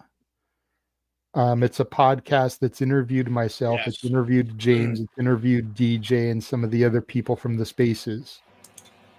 Going to be doing a John Cena retrospective show December 14th. Oh, okay. He's inviting all of his past guests to come on and kind of like talk about Cena and Cena memories and whatnot to pay tribute to the GOAT. Okay. So, Emmanuel, make sure you don't tune into that episode. Right. But everybody else, make sure you tune in to the After the Slam podcast on YouTube or Spotify. I'm sure that depending on my work schedule, I'll be there. James will be there. But yeah, John Cena retrospective. And truth be told, we'll probably do something similar on Shenanigans that evening after his retirement match because it is a Saturday night's main event. So right. Yeah, that episode of Shenanigans will probably be very Cena heavy. So yeah. I asked for that day off, but the company has shown they're not giving me all my requests because I work tomorrow and next Saturday. So there you go. So hopefully I'll be off for the 13th. The last part of Saturday night's main event was probably the most surprising. Yes. Because clean, without bullshit, without it's okay. We'll get the kid involved later. Without the bullshit, bullshit. A bullshit? A bullshit? A bullshit. A bullshit. There was no bullshit, kiddo, because CM Punk defeated Jey Uso to become the new World Heavyweight Champion. Yep. So yay! And it's one of those. It was mentioned in the chat room when we were doing the World Series call. Yes, it probably would not have happened had Rollins' injury not been legit. Yeah. And I have tried very hard to be of the mindset lately of we can't worry about or wonder what was supposed to be or what could have been. These are the cards we have been dealt. I'm happy for Punk. I am too. He finally got the championship. There was no fear of being cashed in on. There apparently was no real fear of the Vision because for whatever reason they weren't even on the show. Like they didn't even show up to like make a stand and let Punk know, hey, we're still looking, motherfucker. Yeah. So I was just we were allowed as fans to be genuinely happy for CM Punk. Yeah, I was happy either way. If Jay would have won, I would have been happy too. So I would have been more ecstatic, but so here's my thought on that. I like Jay. You know, I've loved that family for as long as I've been podcasting about this crazy shit. You know, for life. So, but I think him not winning benefits him more. Okay. Because that chip on his shoulder grows. Yeah, true. And yeah, a bad guy is not a great bad guy unless he is justified in his reasoning. Yeah. Jey Uso's been fucked over since he lost that title. Yeah. Whether it's been booking, the presentation on television, or the actual way he's been booked. Yeah. Has been kind of mid since he lost the title. Yeah. So for me, him losing just motivates the character. Yep. And it also gets in the shit of the man behind the character, which I love. Yeah. You know, I'm not saying, with all respect to his father, I'm not saying Biden Jr.'s bullshit. Because, like, Quiche gets a little sideways. We're gonna hear about that in a couple of days. Huh. Right. Yeah, I'm waiting for that podcast. I'm waiting Oh for my that God. post. I just want to be able to go back in time and have that Jeff Meacham go to Rikishi and just go, "It's okay, boo boo. It's okay. It's okay. Just breathe, brother. Breathe. You'll be all right." But I am. This is the first full WWE show I've watched start to finish in like a month. Nice. I am content by the way this show turned out tonight. Yeah. I'm going to send it around the room, and I'm going to start. Did everybody watch? I know Jay didn't get a chance to see the whole thing, but did everybody else watch? I watched parts of it. Okay. I will say this. I'll just send the suckers clockwise. Okay. But I'm content with the way the show turned out. I look forward to Monday. I mean, I won't be able to watch the whole show because I've got me a movie outing come Monday night. But I'll probably watch on the way there on the train, if anything. But I'm looking forward to November and December and the way the year is going to close out because we've got a lot. We've got a lot wrapped up in WWE television. Yes. So I'm content with the way tonight's main event went. Datilla, what say you about tonight's show and the main event? Well, first off, I just want to say I actually saw Seth Rollins and Becky Lynch today. It was freaking. Yeah, I could not believe that I saw them at the least place you'd expect. So I went to a pumpkin patch here in Culver City, and as I was leaving, they were arriving. I didn't notice Becky, but because I wasn't really paying attention to my surroundings, and then like I saw someone dressed in all black, wearing a black hat, black clothing, pass by, and I look, and it's Seth Rollins. He had his arm in a sling, he had his hair tied back, in a bun. I didn't want to say anything because I didn't want to be that fan. I just wanted to give them their privacy and stuff. And I was already leaving, so I was just like, oh my God. It was really cool, though. I was not expecting to see them there, of all places. That's cool. That's really cool you got to see them, but during a crazy night for WWE with Saturday's main event. Before you give your full thoughts, Jay, I just want to point out Pia Toscano sang the American National Anthem tonight for the LA team clinching the championship. I don't like what happened 11 years ago. Anyway, continue to tell. Honestly, I kind of didn't like Saturday night's main event. Honestly, Okay. I feel like some of the matches we've seen before, like I said last time, Drew McIntyre always the bridesmaid, never the bride. It's like, really, do we really need to see this match again? He didn't win. It was the same as last time, I did like Jade versus Tiffany. I think the fact that Jade dominated Tiffany, I think that was really good. Really looking forward to that built-in feud with Bianca Belair. Jey Uso versus CM Punk, that was good. Happy for CM Punk. The triple threat match, I knew Dom was winning that. There was no way neither Penta nor Rusev were winning that, Yeah, right. So I just felt like, really, like this show was okay. JJ's gonna be shocked at me saying this, but I actually really liked Halloween Havoc a lot better than they did Saturday night's main event. Oh no, they're getting you too, Tatilla. Clip that. Because I didn't watch the NXT on Tuesday, so. Oh, I did. Oh, I didn't. You weren't missing much. I bet I wasn't. Well, we sound like a bunch of haters. We sound like a couple of haters. What we got in the bottom tier? Couple That was way too authentic. I'm gonna stop doing that shit right now. Hey, Anyway. can we get him back, please? Instead No! pretending he's the worst human being ever. No. Yes. Nah. He's good at wrestling now. He's okay. They can't hire him back. He can't work in the LA building. He has to go to the Intimate Dome to get his ass in the building. Yeah, they can. What do you mean? He's banned from Staples Center. They can unban him if WWE requested They it or could, AEW but they're requested not. it. No. It wasn't WWE. Okay, so one arena banned him. All right, Yeah, whatever. so fucking no. I no. Anyway, Tatilla, continue. I'm sorry. No, that was pretty much it. I didn't really like Saturday night's main event. It was all right. Okay. I felt like it was a lot of matches we've seen before, and like I said, like Cody versus Drew, like Stevie Wonder could have told you Cody Rhodes was winning that one. God damn. So. Oh my shit. Not only is she a hate. No, I'm sorry. Gee, go ahead.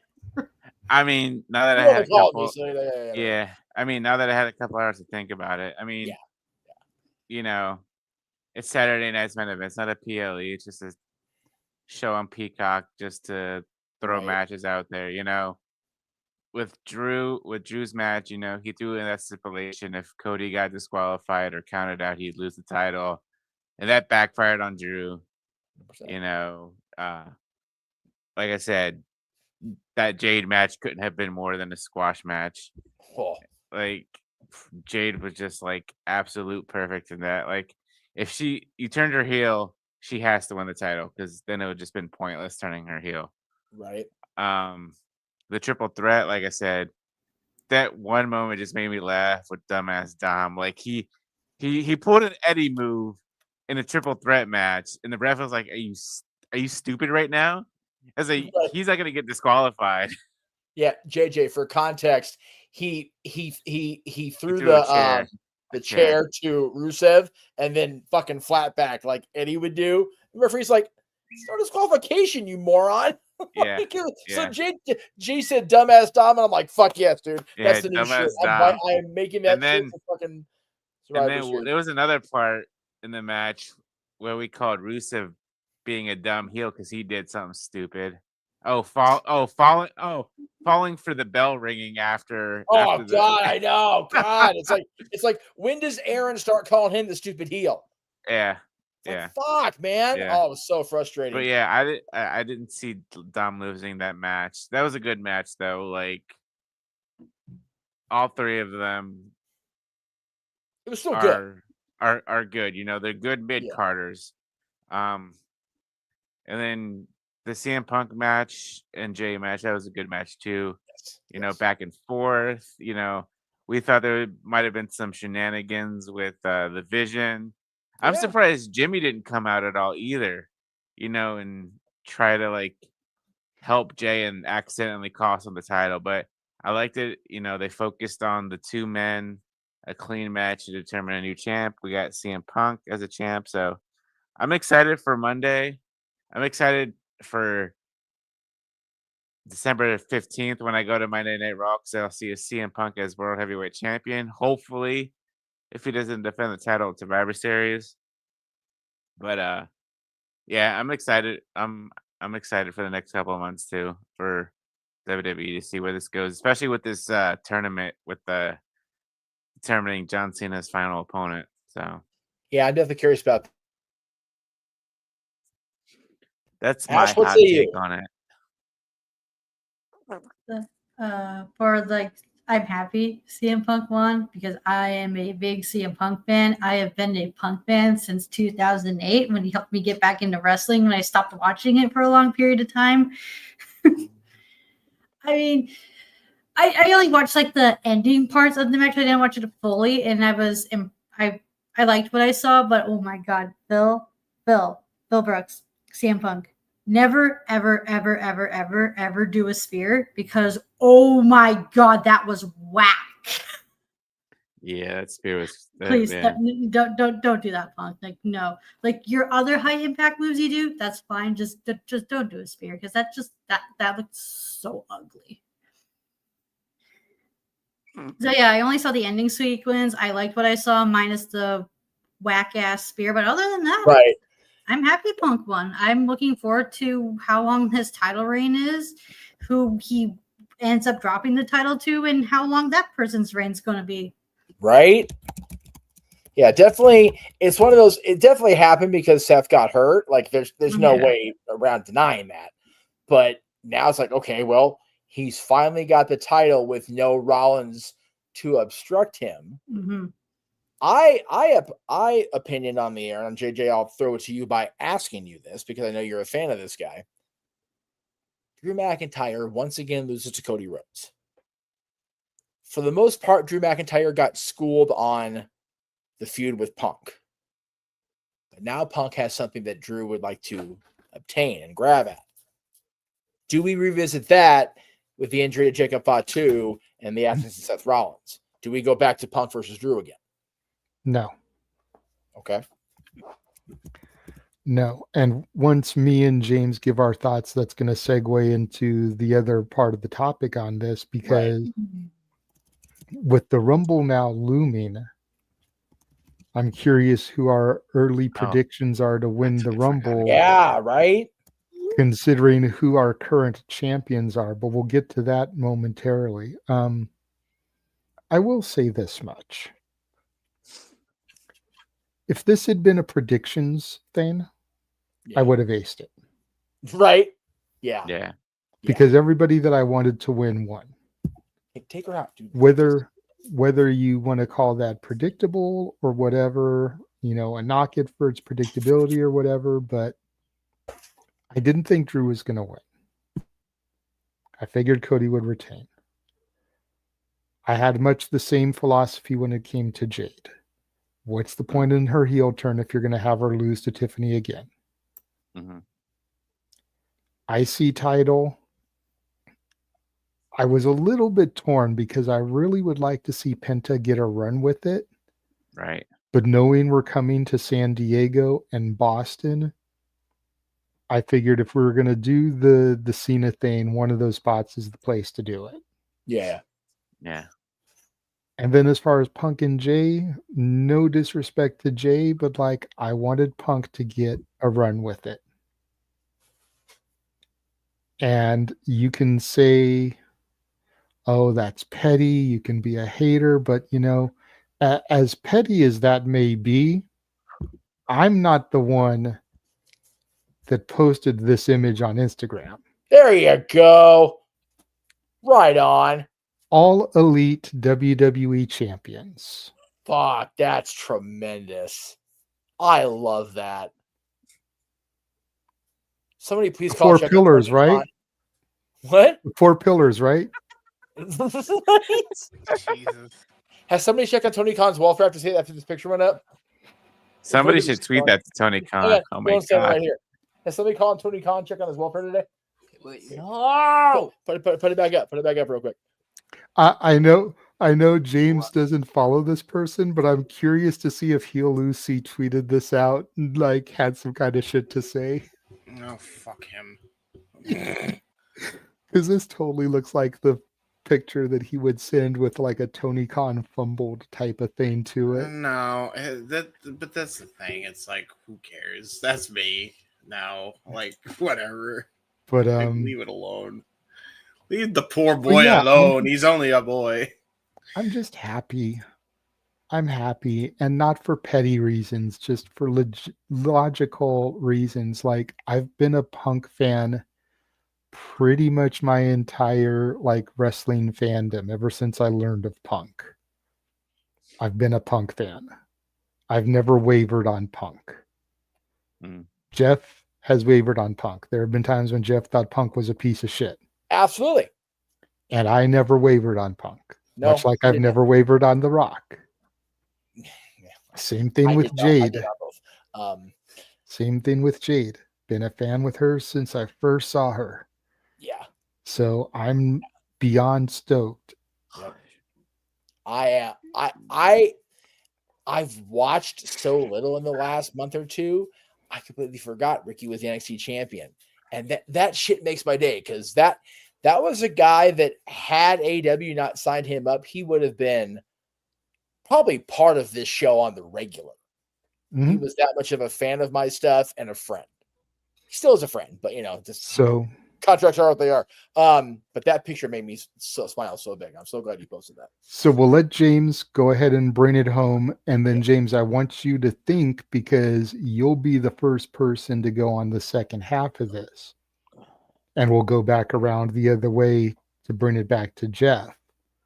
So after you give your thoughts on Saturday night's main event based off of what you've heard, who is your early thought to win the Rumble to go after either Cody or Punk?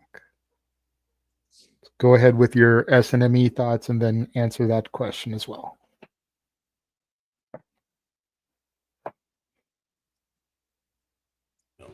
All right. Well, I'll say this much. I like the Punk. He's the champ again. Yay. I'm a big Punk fan. I always will be a Punk fan. Cool. I'm big happy about this. I also am a fan of Dom. Glad he retained. I think he's great. I also think Jade. I like Jade. I know a lot of people don't. I like her. She's cool. Glad she won. Although I'm sad Tiffany got squashed. I'd be sad about that. And then, yeah, Cody Homelander. Let's go.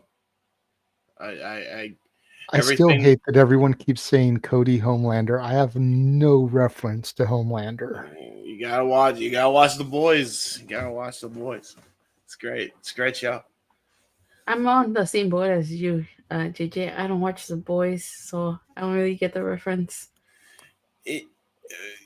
If you see the show and you see the outfits Cody wears, it's very Homelander inspired. I've seen his outfits, and I've seen a Homelander outfit. Yeah, that's basically what it is. And Homelander is very similar to Cody in that he, what Ash said earlier might come true as part of the gimmicks. Just saying. So you never know. So I'm happy. I was happy with the results of it. Early prediction. Oof. See, the thing is, like, in my heart, I want it to be Breaker. Because I want Breaker to get that moment with Punk. And I feel like that kid's the future. And I feel like that there's unresolved issues there between Breaker and Punk that they need to finish up there. And I think that Punk is obviously going to put Breaker over. And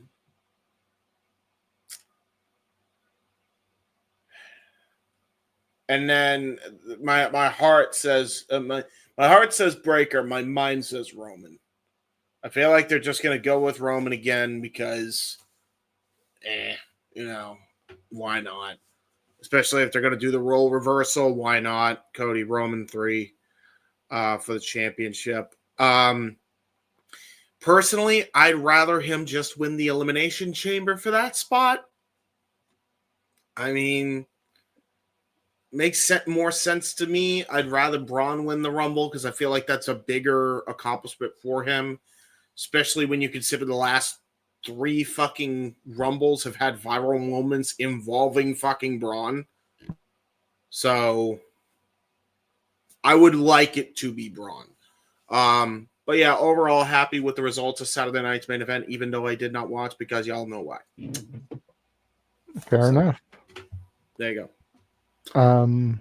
I will have to jet as well, by the way, after my thoughts. So okay. I just wanted to give that thought real quick. If y'all wondered where I've been on social media land other than my shows, because you'll notice I haven't not necessarily been active on either side of the fence lately. Literally, I think this is the last show. This is the most recent show I've been a part of. I've skipped out on watch-alongs and collective stuff. It's because the documentary is taking precedent, and I need to get that done. And I am basically about to put an all-nighter to finish the rough draft of such. So wish me luck on that, please. Thank you. And May the force be with you. Yes, and also with you. Yeah, exactly. So yeah, please wish me luck as I pull an all-nighter to try to finish this up. And also, in general,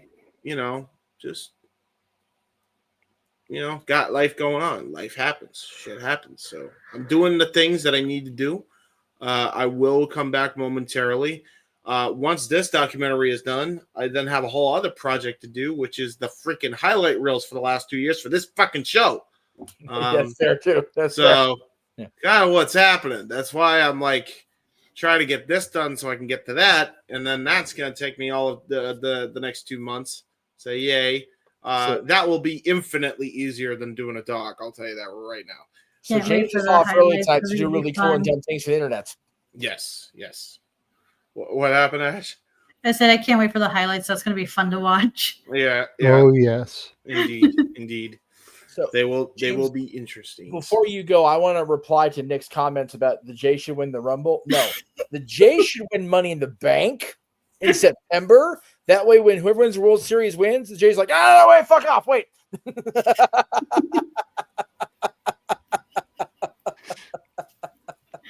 I like that idea. They're gonna run in like, "No, just kidding. We're gonna win the World Series now. We're cashing our shit." Yeah, that's fair. fucking epic if it was a real thing. Oh my god, it'd be so funny. So yeah. But alas, it's not. But yeah. That's what I'm gonna do. That's basically why I've been like not as active on the social medias. It's because I've been working, and I will continue to go back to my works. And yeah, I have basically been out of the loop other than the Vince Russo stuff, and that's because Ryan called me about it. So there you go. Right. That's literally the only reason I even know about it. That's why I brought it up as a topic for this show. So yeah. That said, hope y'all enjoy the documentary so far. Go check out parts 1 and 2 if you haven't already. Part 3 Absolutely. soon to be there. If you're a hockey fan, you're definitely going to want to see part 3. If you're a human interest stories fan and like documentaries like that, you're going to want to see this. Trust and believe. This is going to be a nice crescendo that this is shaping up to be. So please go support my uncle. As always, I'm doing cool and tough things on the internet. Follow me at jhabertside95 on Twitter and YouTube. I will see you on TISM. Yes. Bye, everyone. Bon voyage. Bon voyage. So, if you're in the chat room, Nick is going through the 7 stages of grief right now. He's already past the shock and denial. He's clearly in the pain and the guilt. Apparently, he's clearly in the anger and bargaining stage. So, God bless him. How much Zima, Nick? How much Zima is that we're asking? The folks all want to know. You know what's sad? When you're asking for funeral music, I was about to play that bit from SpongeBob SquarePants when Mr. Krabs plays the world's smallest violin. Oh no! Because I have it saved on my phone in my favorites right away. I was just ready to play it, but I got the time's passed, so I'll just leave the poor boy alone. It really was a world's smallest violin. I'm not sure about the music. I'd play it, but I'm worried we're gonna get copyright strike. That's good girl. Just Viacom. I'm not sure about part of it, but I do know a guy that can help the funeral. We can pull it off. We can do it. Damn it, Meach. That was last night. All right, Ash. So who do you think is an early pick for the Rumble? So I think it's probably going to be most likely Braun Breaker. And there's this other person who's been my backup pick since 2017. And I've been on this train since then. And every year be like, all right, guys, let's get Sami Zayn to win the Rumble. Let's get Sami Zayn to win. What better way? Because it's in Saudi. Who's over with the Saudi crowd? Freaking Sami Zayn. That's why when you mentioned that, I'm like, you are reading my mind. Because I remember, oh my God, I was watching Royal Rumble 2017 with a group of friends. And it got to the point where we're like, anyone but Roman Reigns win the Rumble. And I kept saying like, guys, relax. Sammy's in the Rumble. He could win the Rumble, guys. Okay. Oh, wait. Oh, he got eliminated. Guys, Jericho's in the Rumble. He can win the Rumble. Oh, crap. 2017 was a wild time. Cities. We got the Rumble discussion in here, and we've got fucking the grief of the Toronto Blue Jays and freaking medical care for Seth Rollins in the chat room. This is the weirdest fucking show I've done in a month. Jesus Christ. Anyway, it got to that point where we just wanted anyone but Roman Reigns, and we were like, and ever since then, I've been like, you know what, Sami can win the Rumble. There's going to be a time when Sami Zayn can win the Rumble. If motherfucking Jey Uso can win the Rumble, so can Sami Zayn. Damn. With little to no build-up. Hey. I mean, let's be real. When Jey won the Rumble this year, even though it was like, was he really built up? Let me ask you this, Ash. It was a cool moment, but I think John Cena not winning the Rumble and the way he won Elimination Chamber and then what happened after was fucking cinema. So I'm okay with the way it all shook out, right? Let me ask you this, Ash. Yes. If Sami wins the Rumble, Do you have him go after Punk or Cody? Oh, he's going after fucking Cody. I want that title off him. He's going after Cody. It's like, because there's a way we can get Braun Breaker to get to CM Punk, and that's through Elimination Chamber. Okay. Or Roman, because the whole WrestleMania trailer being kind of like the OG Punk or Heyman guys. Brock, Roman, Punk. Dude, it's been in the back of my mind since they had that exchange about how Heyman pulled the Rhodes family out of the financial darkness. Dude, I need Cody with Heyman so bad. Like, I need that in my life.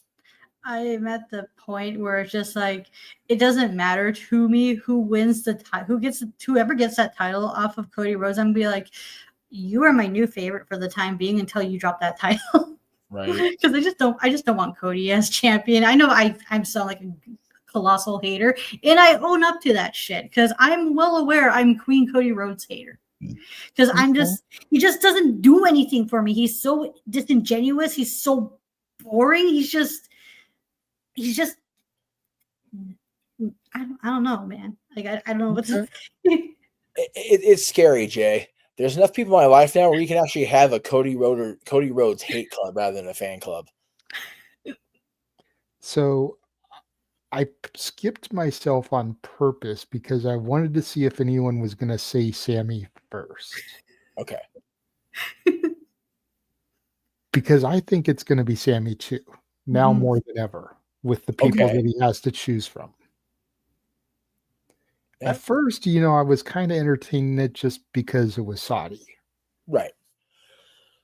But now that his choices are Punk or Cody, either way, I could see Sammy going for the championship. Because Sammy has been vocal about Punk. So there's sense there if he were to go after Punk. But if he goes after Cody, especially if Cody is teasing this heel turn, he DDT'd Drew on the title and smirked like he knew what he was doing. Sammy has kind of always been the conscience. And who was his best friend's last match against before he got put out with an injury? Cody. So he could be going after Cody for Kevin to avenge Kevin's injury. That just makes the chase even more noble. And then I could see Sammy not having a long run, having a run similar to Jay this year. That way he could win the title again at Mania in Saudi in 2027. So have him win the title at Mania 2 years in a row, which I know sounds kind of a big deal, but that gives him the Rumble win in Saudi and the title win in Saudi also. And if you really want to prolong the story, he challenges Cody this year and fails, just like when Cody fought Roman the first time. And then wins probably the Chamber next year. That last chance opportunity, and then takes the title in Saudi. But more than ever, I'm thinking that Sammy is the Rumble winner because whoever he goes after, there's legitimate story right there. Okay. And you could say that for a few other people too, like we've talked about Roman. Obviously have round 3 with Cody with different sides. Roman and Punk, Punk was on the War Games team last year, helping Roman. There's kind of been this uneasy tension between the two of them, even though they've been on the same side. Punk's favor cost him his wise man. Mm-hmm.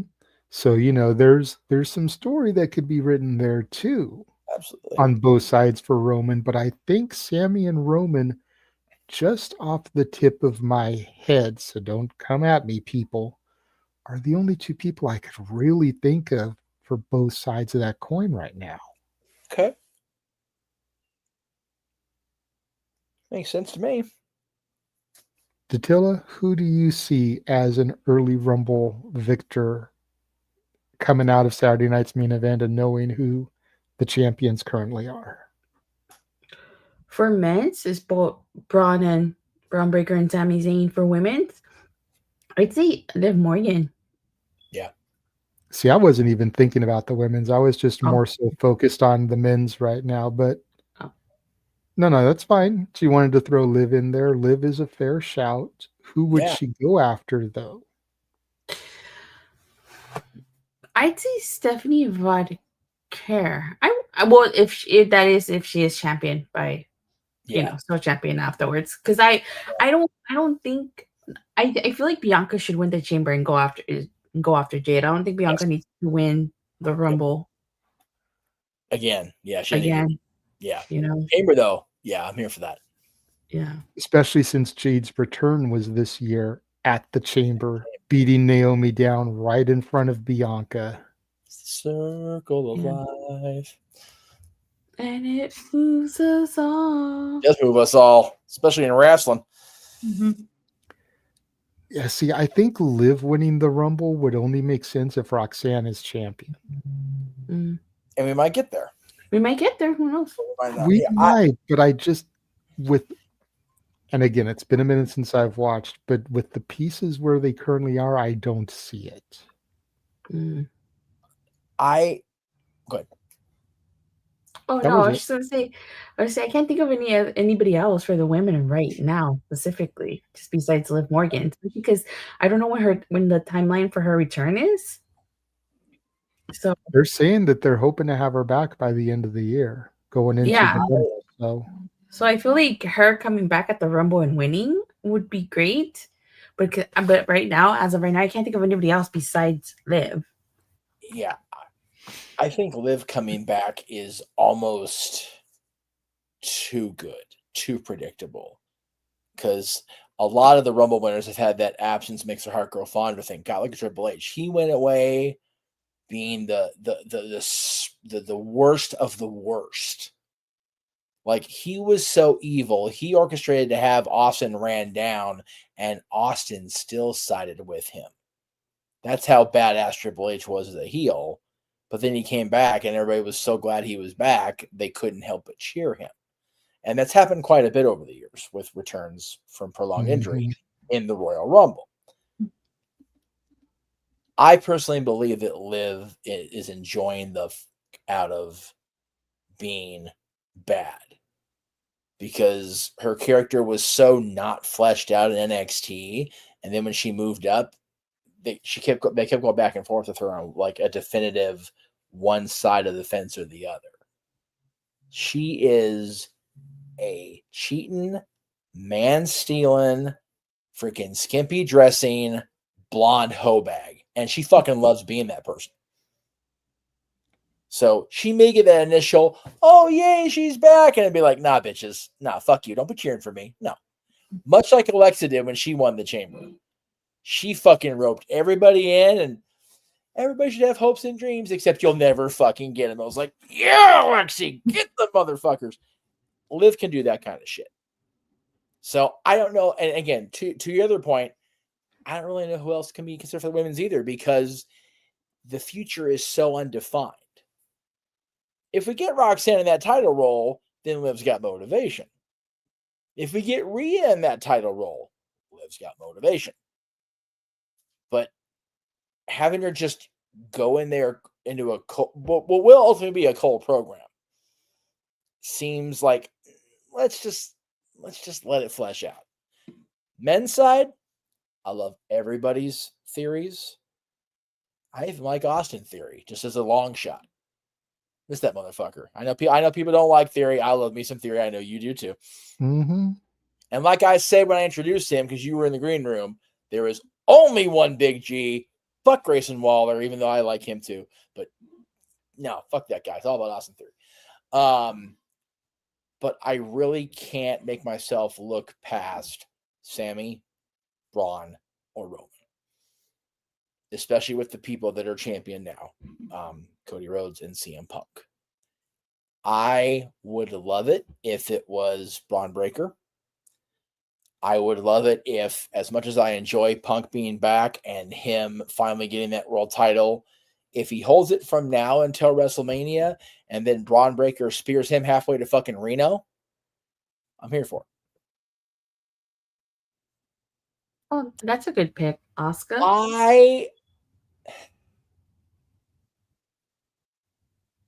I would like that if I knew they would go further with it. Yeah. If it's just about let Asuka win at WrestleMania finally, and there's no other substance to the story, I don't really care.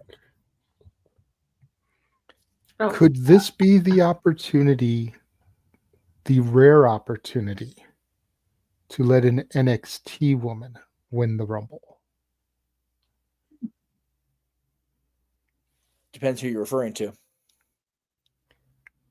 I mean, there's plenty of them down there that I feel are ready to move up. Yep. You know, everybody keeps coming back to Jordan Grace. Mm-hmm. Jordan Grace versus Stephanie Vakir? Or even Jordan Grace versus Jade? I'm here for those. Ooh, two big mommies going at it? Hell yeah. Right? You know who they're kind of getting behind? They're kind of getting behind again, Jay. You mentioned her male counterpart earlier. Let's get Thea Hale some more love. You know, even if she wins the Rumble and uses it for an NXT Women's title shot, like Charlotte did. Mm-hmm. I'm here for Thea Hale finally getting that goddamn NXT title. God knows she's one of the few that fucking deserves it. You know, or could it even be somebody that's so unexpected, so out of left field, like Chelsea? I was just about to say that. I was say I would like it if Chelsea Green wins. I would love that if Chelsea became the women's champion as a Rumble winner. That would be a cool story. But I mean, like I said, going back to the NXT, like there's so many women that I think are ready to come up, whether it's Jada Parker, Lola Vice, Lash Legend. You know, you've got Jordan ready down there. You got Fatal Influence. At least Fallon and JC. Yeah. And considering JC defeated Stephanie for that championship, yep. You know, I've already beaten you once for the women's title. I'm going to beat you again. Mm-hmm. She's got that chip on her shoulder now, having lost the title. So, I mean, I don't think she'll get a call up until she loses the Knockouts title, but I feel like she's going to lose it by the end of the year. Oh, wait, she did lose it already because Kehlani's champion now. Kehlani's champion now. It's still on an NXT person. That's why I brain farted. But again, haven't watched the Weekly Project for a minute. But Although JC Jane's a good shot, like she would probably have a good showing in the Rumble, even if she doesn't win it. Because I think she's main roster already. But does she bring up her other two Fatal Influence people or bring Fallon with her? I feel like she has to. I don't know about the new girl, how she would do, but as long as she's just kind of like managerial and tag team, then fine. Mm-hmm. But JC and Fallon, I think, are definitely ready. Fallon's been ready. Fallon was ready after the feud with Tiffany. She was ready then. Honest to God, she was. And I love Fallon Henley. God damn it. What I've noticed about my NXT is if you are on one side of the coin or the other, as far as face or heel, they make sure you can work both sides before they bring you up. Yes. Yes. Because Braun was pretty much a career babyface in NXT. Yep. Turned him heel. Gave him that run with Corbin before they brought him up. Wanted to make sure he could do heel. Yep. Trick. Babyface. Yeah, he was kind of a heel when Mello was a heel, but he wasn't really wrestling all that much then. As a wrestler, he was pretty much a babyface. And then they did the heel turn. Yep. And they made sure he could work as a heel. Yep. Fallon, pretty much a babyface. Yep. Did that heel flip. Now they know she can work heel. Yep. Exactly. You And know, I they love make it with sure you Trick. can work both sides. Yeah. Not only they turn Trick, they use TNA as that vehicle for him, and fuck did it work. I was in that crowd at ringside when he disrupted the Rebellion ending, and I wanted to jump the rail and just beat the fuck out of him for that. Especially This is since he cost Frankie Frankie and- the title. What's that? Especially since he cost Frankie the title. Well, okay, no. He didn't cost Frankie the title because he came out after the match was over. I know, but still. But no, I did want to beat Ethan Page's ass for that. That God, I love Ethan Page, like fucking North America, the best North American of all time. But fuck me, I was so mad anyway. And then Trick completely shit all over the entire ending of the pay per view. Like he's a heel for me. Like, fuck you, dude. Go ahead, Nicola. I see your hand up. Out as hell.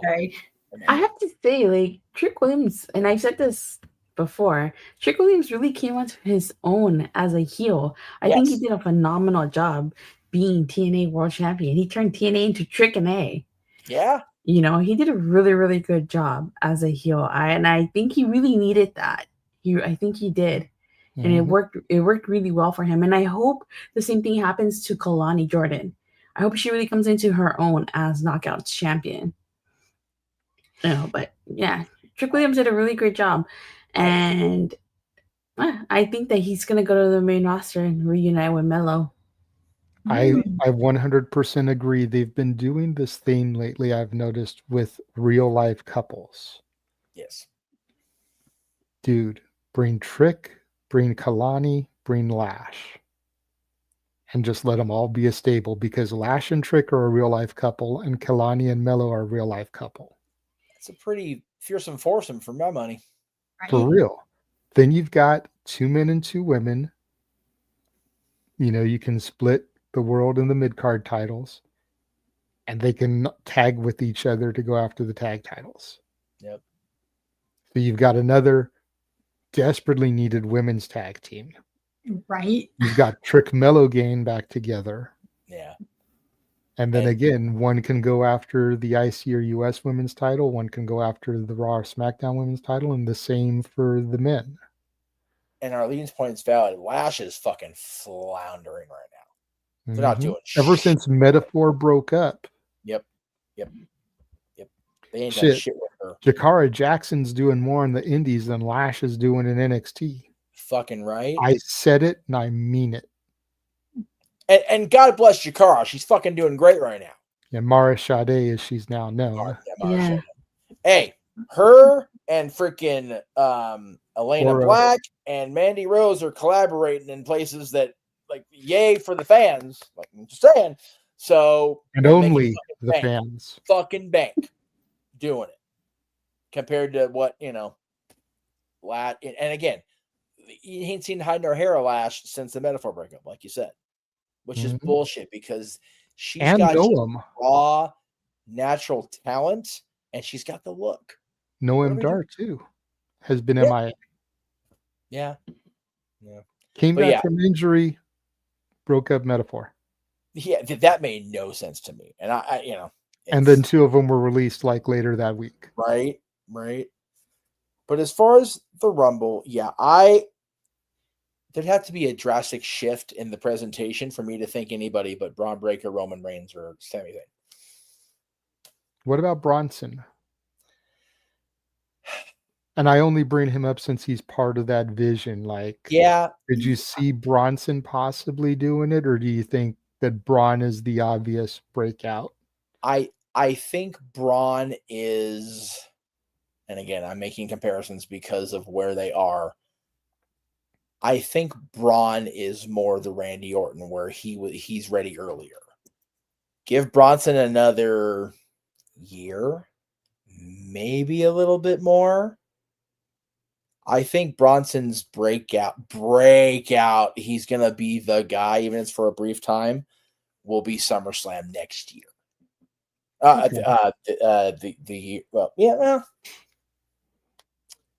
I think 2026 will be Bronson's year, like 2025 has been Braun's year.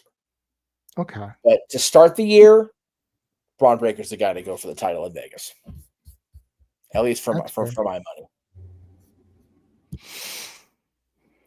All right. Well, I believe that pretty much wraps things up.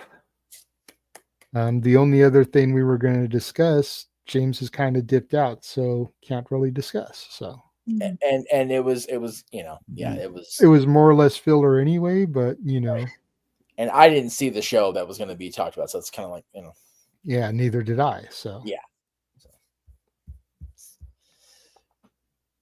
Well, we love you, Nick. Seriously, I just want to part of me wants to take part of my 2026 trip fund for Dylan and I and just fly to Toronto and just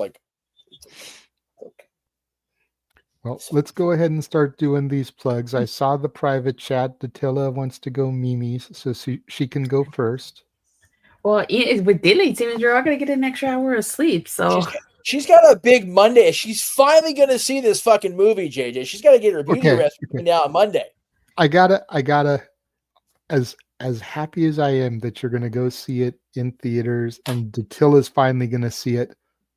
Why Monday? Was that the only day that kind of worked to your schedule? Yeah. Because I'm surprised. Because I'm surprised you're not going on Wednesday. Because Wednesday would be November 5th. I know. 2025. 70 years to the day that the clock tower got struck by lightning. Yes. Well, no. So, yeah, November 5th. Fell off the toilet. Okay. It was a week later. It was later that week. Okay. But still. So the reasons are date. Yeah, the reasons are threefold, two of which were just stuff in our lives that we can't meet up Wednesday. The third will be part of a plug I do later. So. Okay. All right. So go ahead to tell us. Sorry about that. That's all good. You can just catch me on Twitter at @Datill_. You can check out my YouTube channel, Rangers of Wrestling, and much to JJ's delight, I covered Halloween Havoc. I hope you watched. And you just check out all my other social media channels, Rangers of Wrestling. I still haven't fixed my Nintendo Switch. I've been really lagging on that, fixing my Nintendo Switch, because I really want to stream Rita's Rewind for everybody. Oh yeah. But until then, the last thing I'm gonna say, and because I told JJ that I would say this on the air, I actually really did I went back, watched Halloween Havoc. I really did like the show. I did, except for Dark State. Could care less about Dark State. Yeah. But I really liked the show. It was a really good show. I did. Not enough to get me to watch the weekly show. Of course. I haven't gone back and watched Halloween Havoc yet, so I haven't watched your review yet because I didn't want to watch the review until I saw the show. But now that things are changing for me for the better, hopefully I'll be able to watch Halloween Havoc on Monday since I can't watch Raw, and then I'll watch your review. All right, fair enough. All right, then. Well, I will bid everybody au revoir. Bye. Powering down. Powering down. Good night, Tatilla. See you Monday. All right. Let's go ahead and start running through some of these others. Yeah, I was going to say.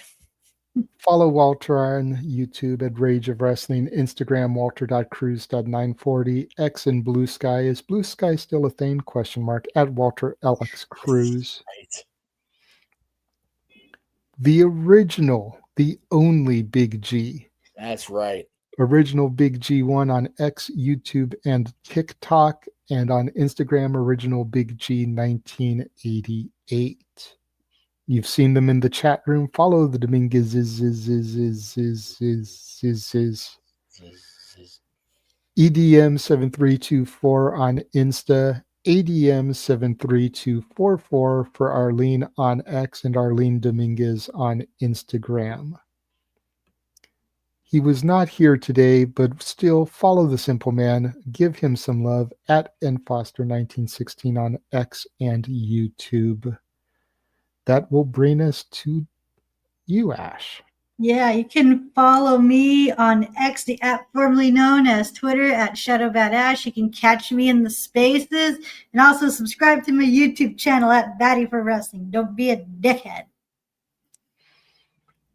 Yeah, I'll be a dickhead. You can find me on Instagram at the Renegade JJ Williams, YouTube, of course, Casa D18 Studios, X ROWJJ Williams, and Casa D18 Studio. No S at the end of the X account. Of course, make sure you follow us. SR Studios 2024 on X. That is the only place where you can vote for the first annual Simply Reliable Studios Awards. The next award to vote for will go live at 9 Eastern, 6 a.m. Pacific tomorrow. Be checking for that. That'll be for male Breakout Star of the Year. There you go. All right, here we go. Now I'm going to leave it to Jeff to run through his 20 pictures that he uploaded, which is why I couldn't upload the Jack Evans image to bring onto the screen.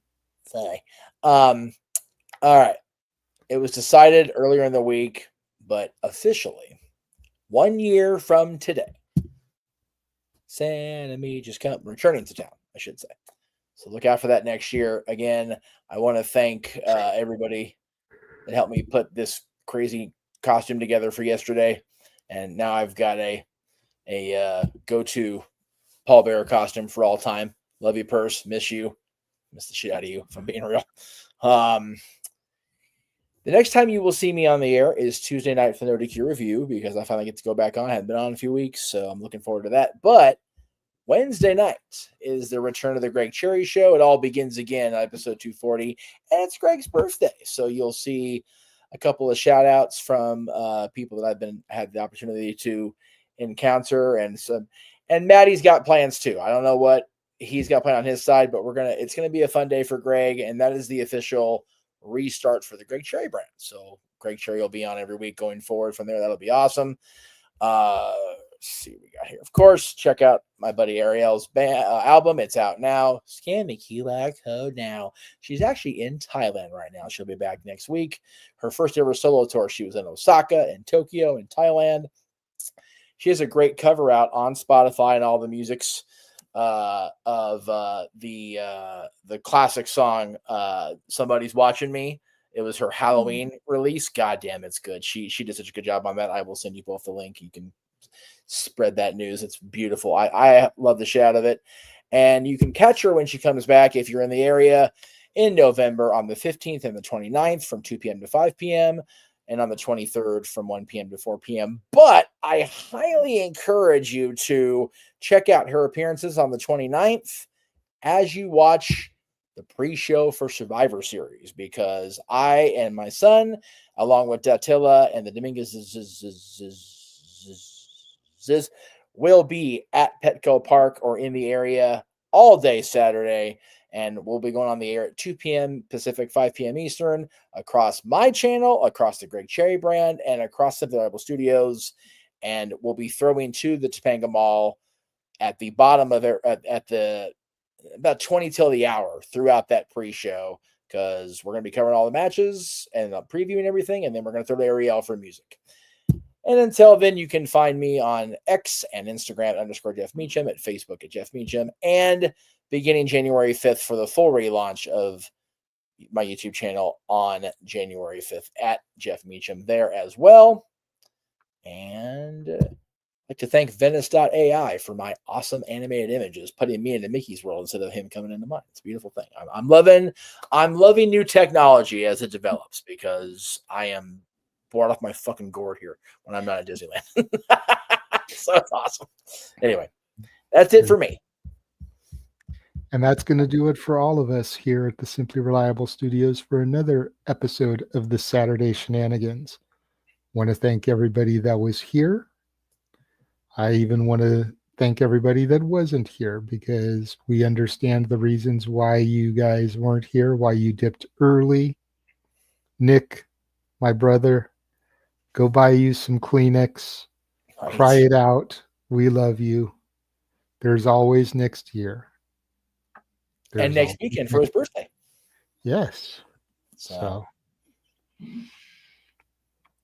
everybody have yourself a good evening, and we will catch you guys next time.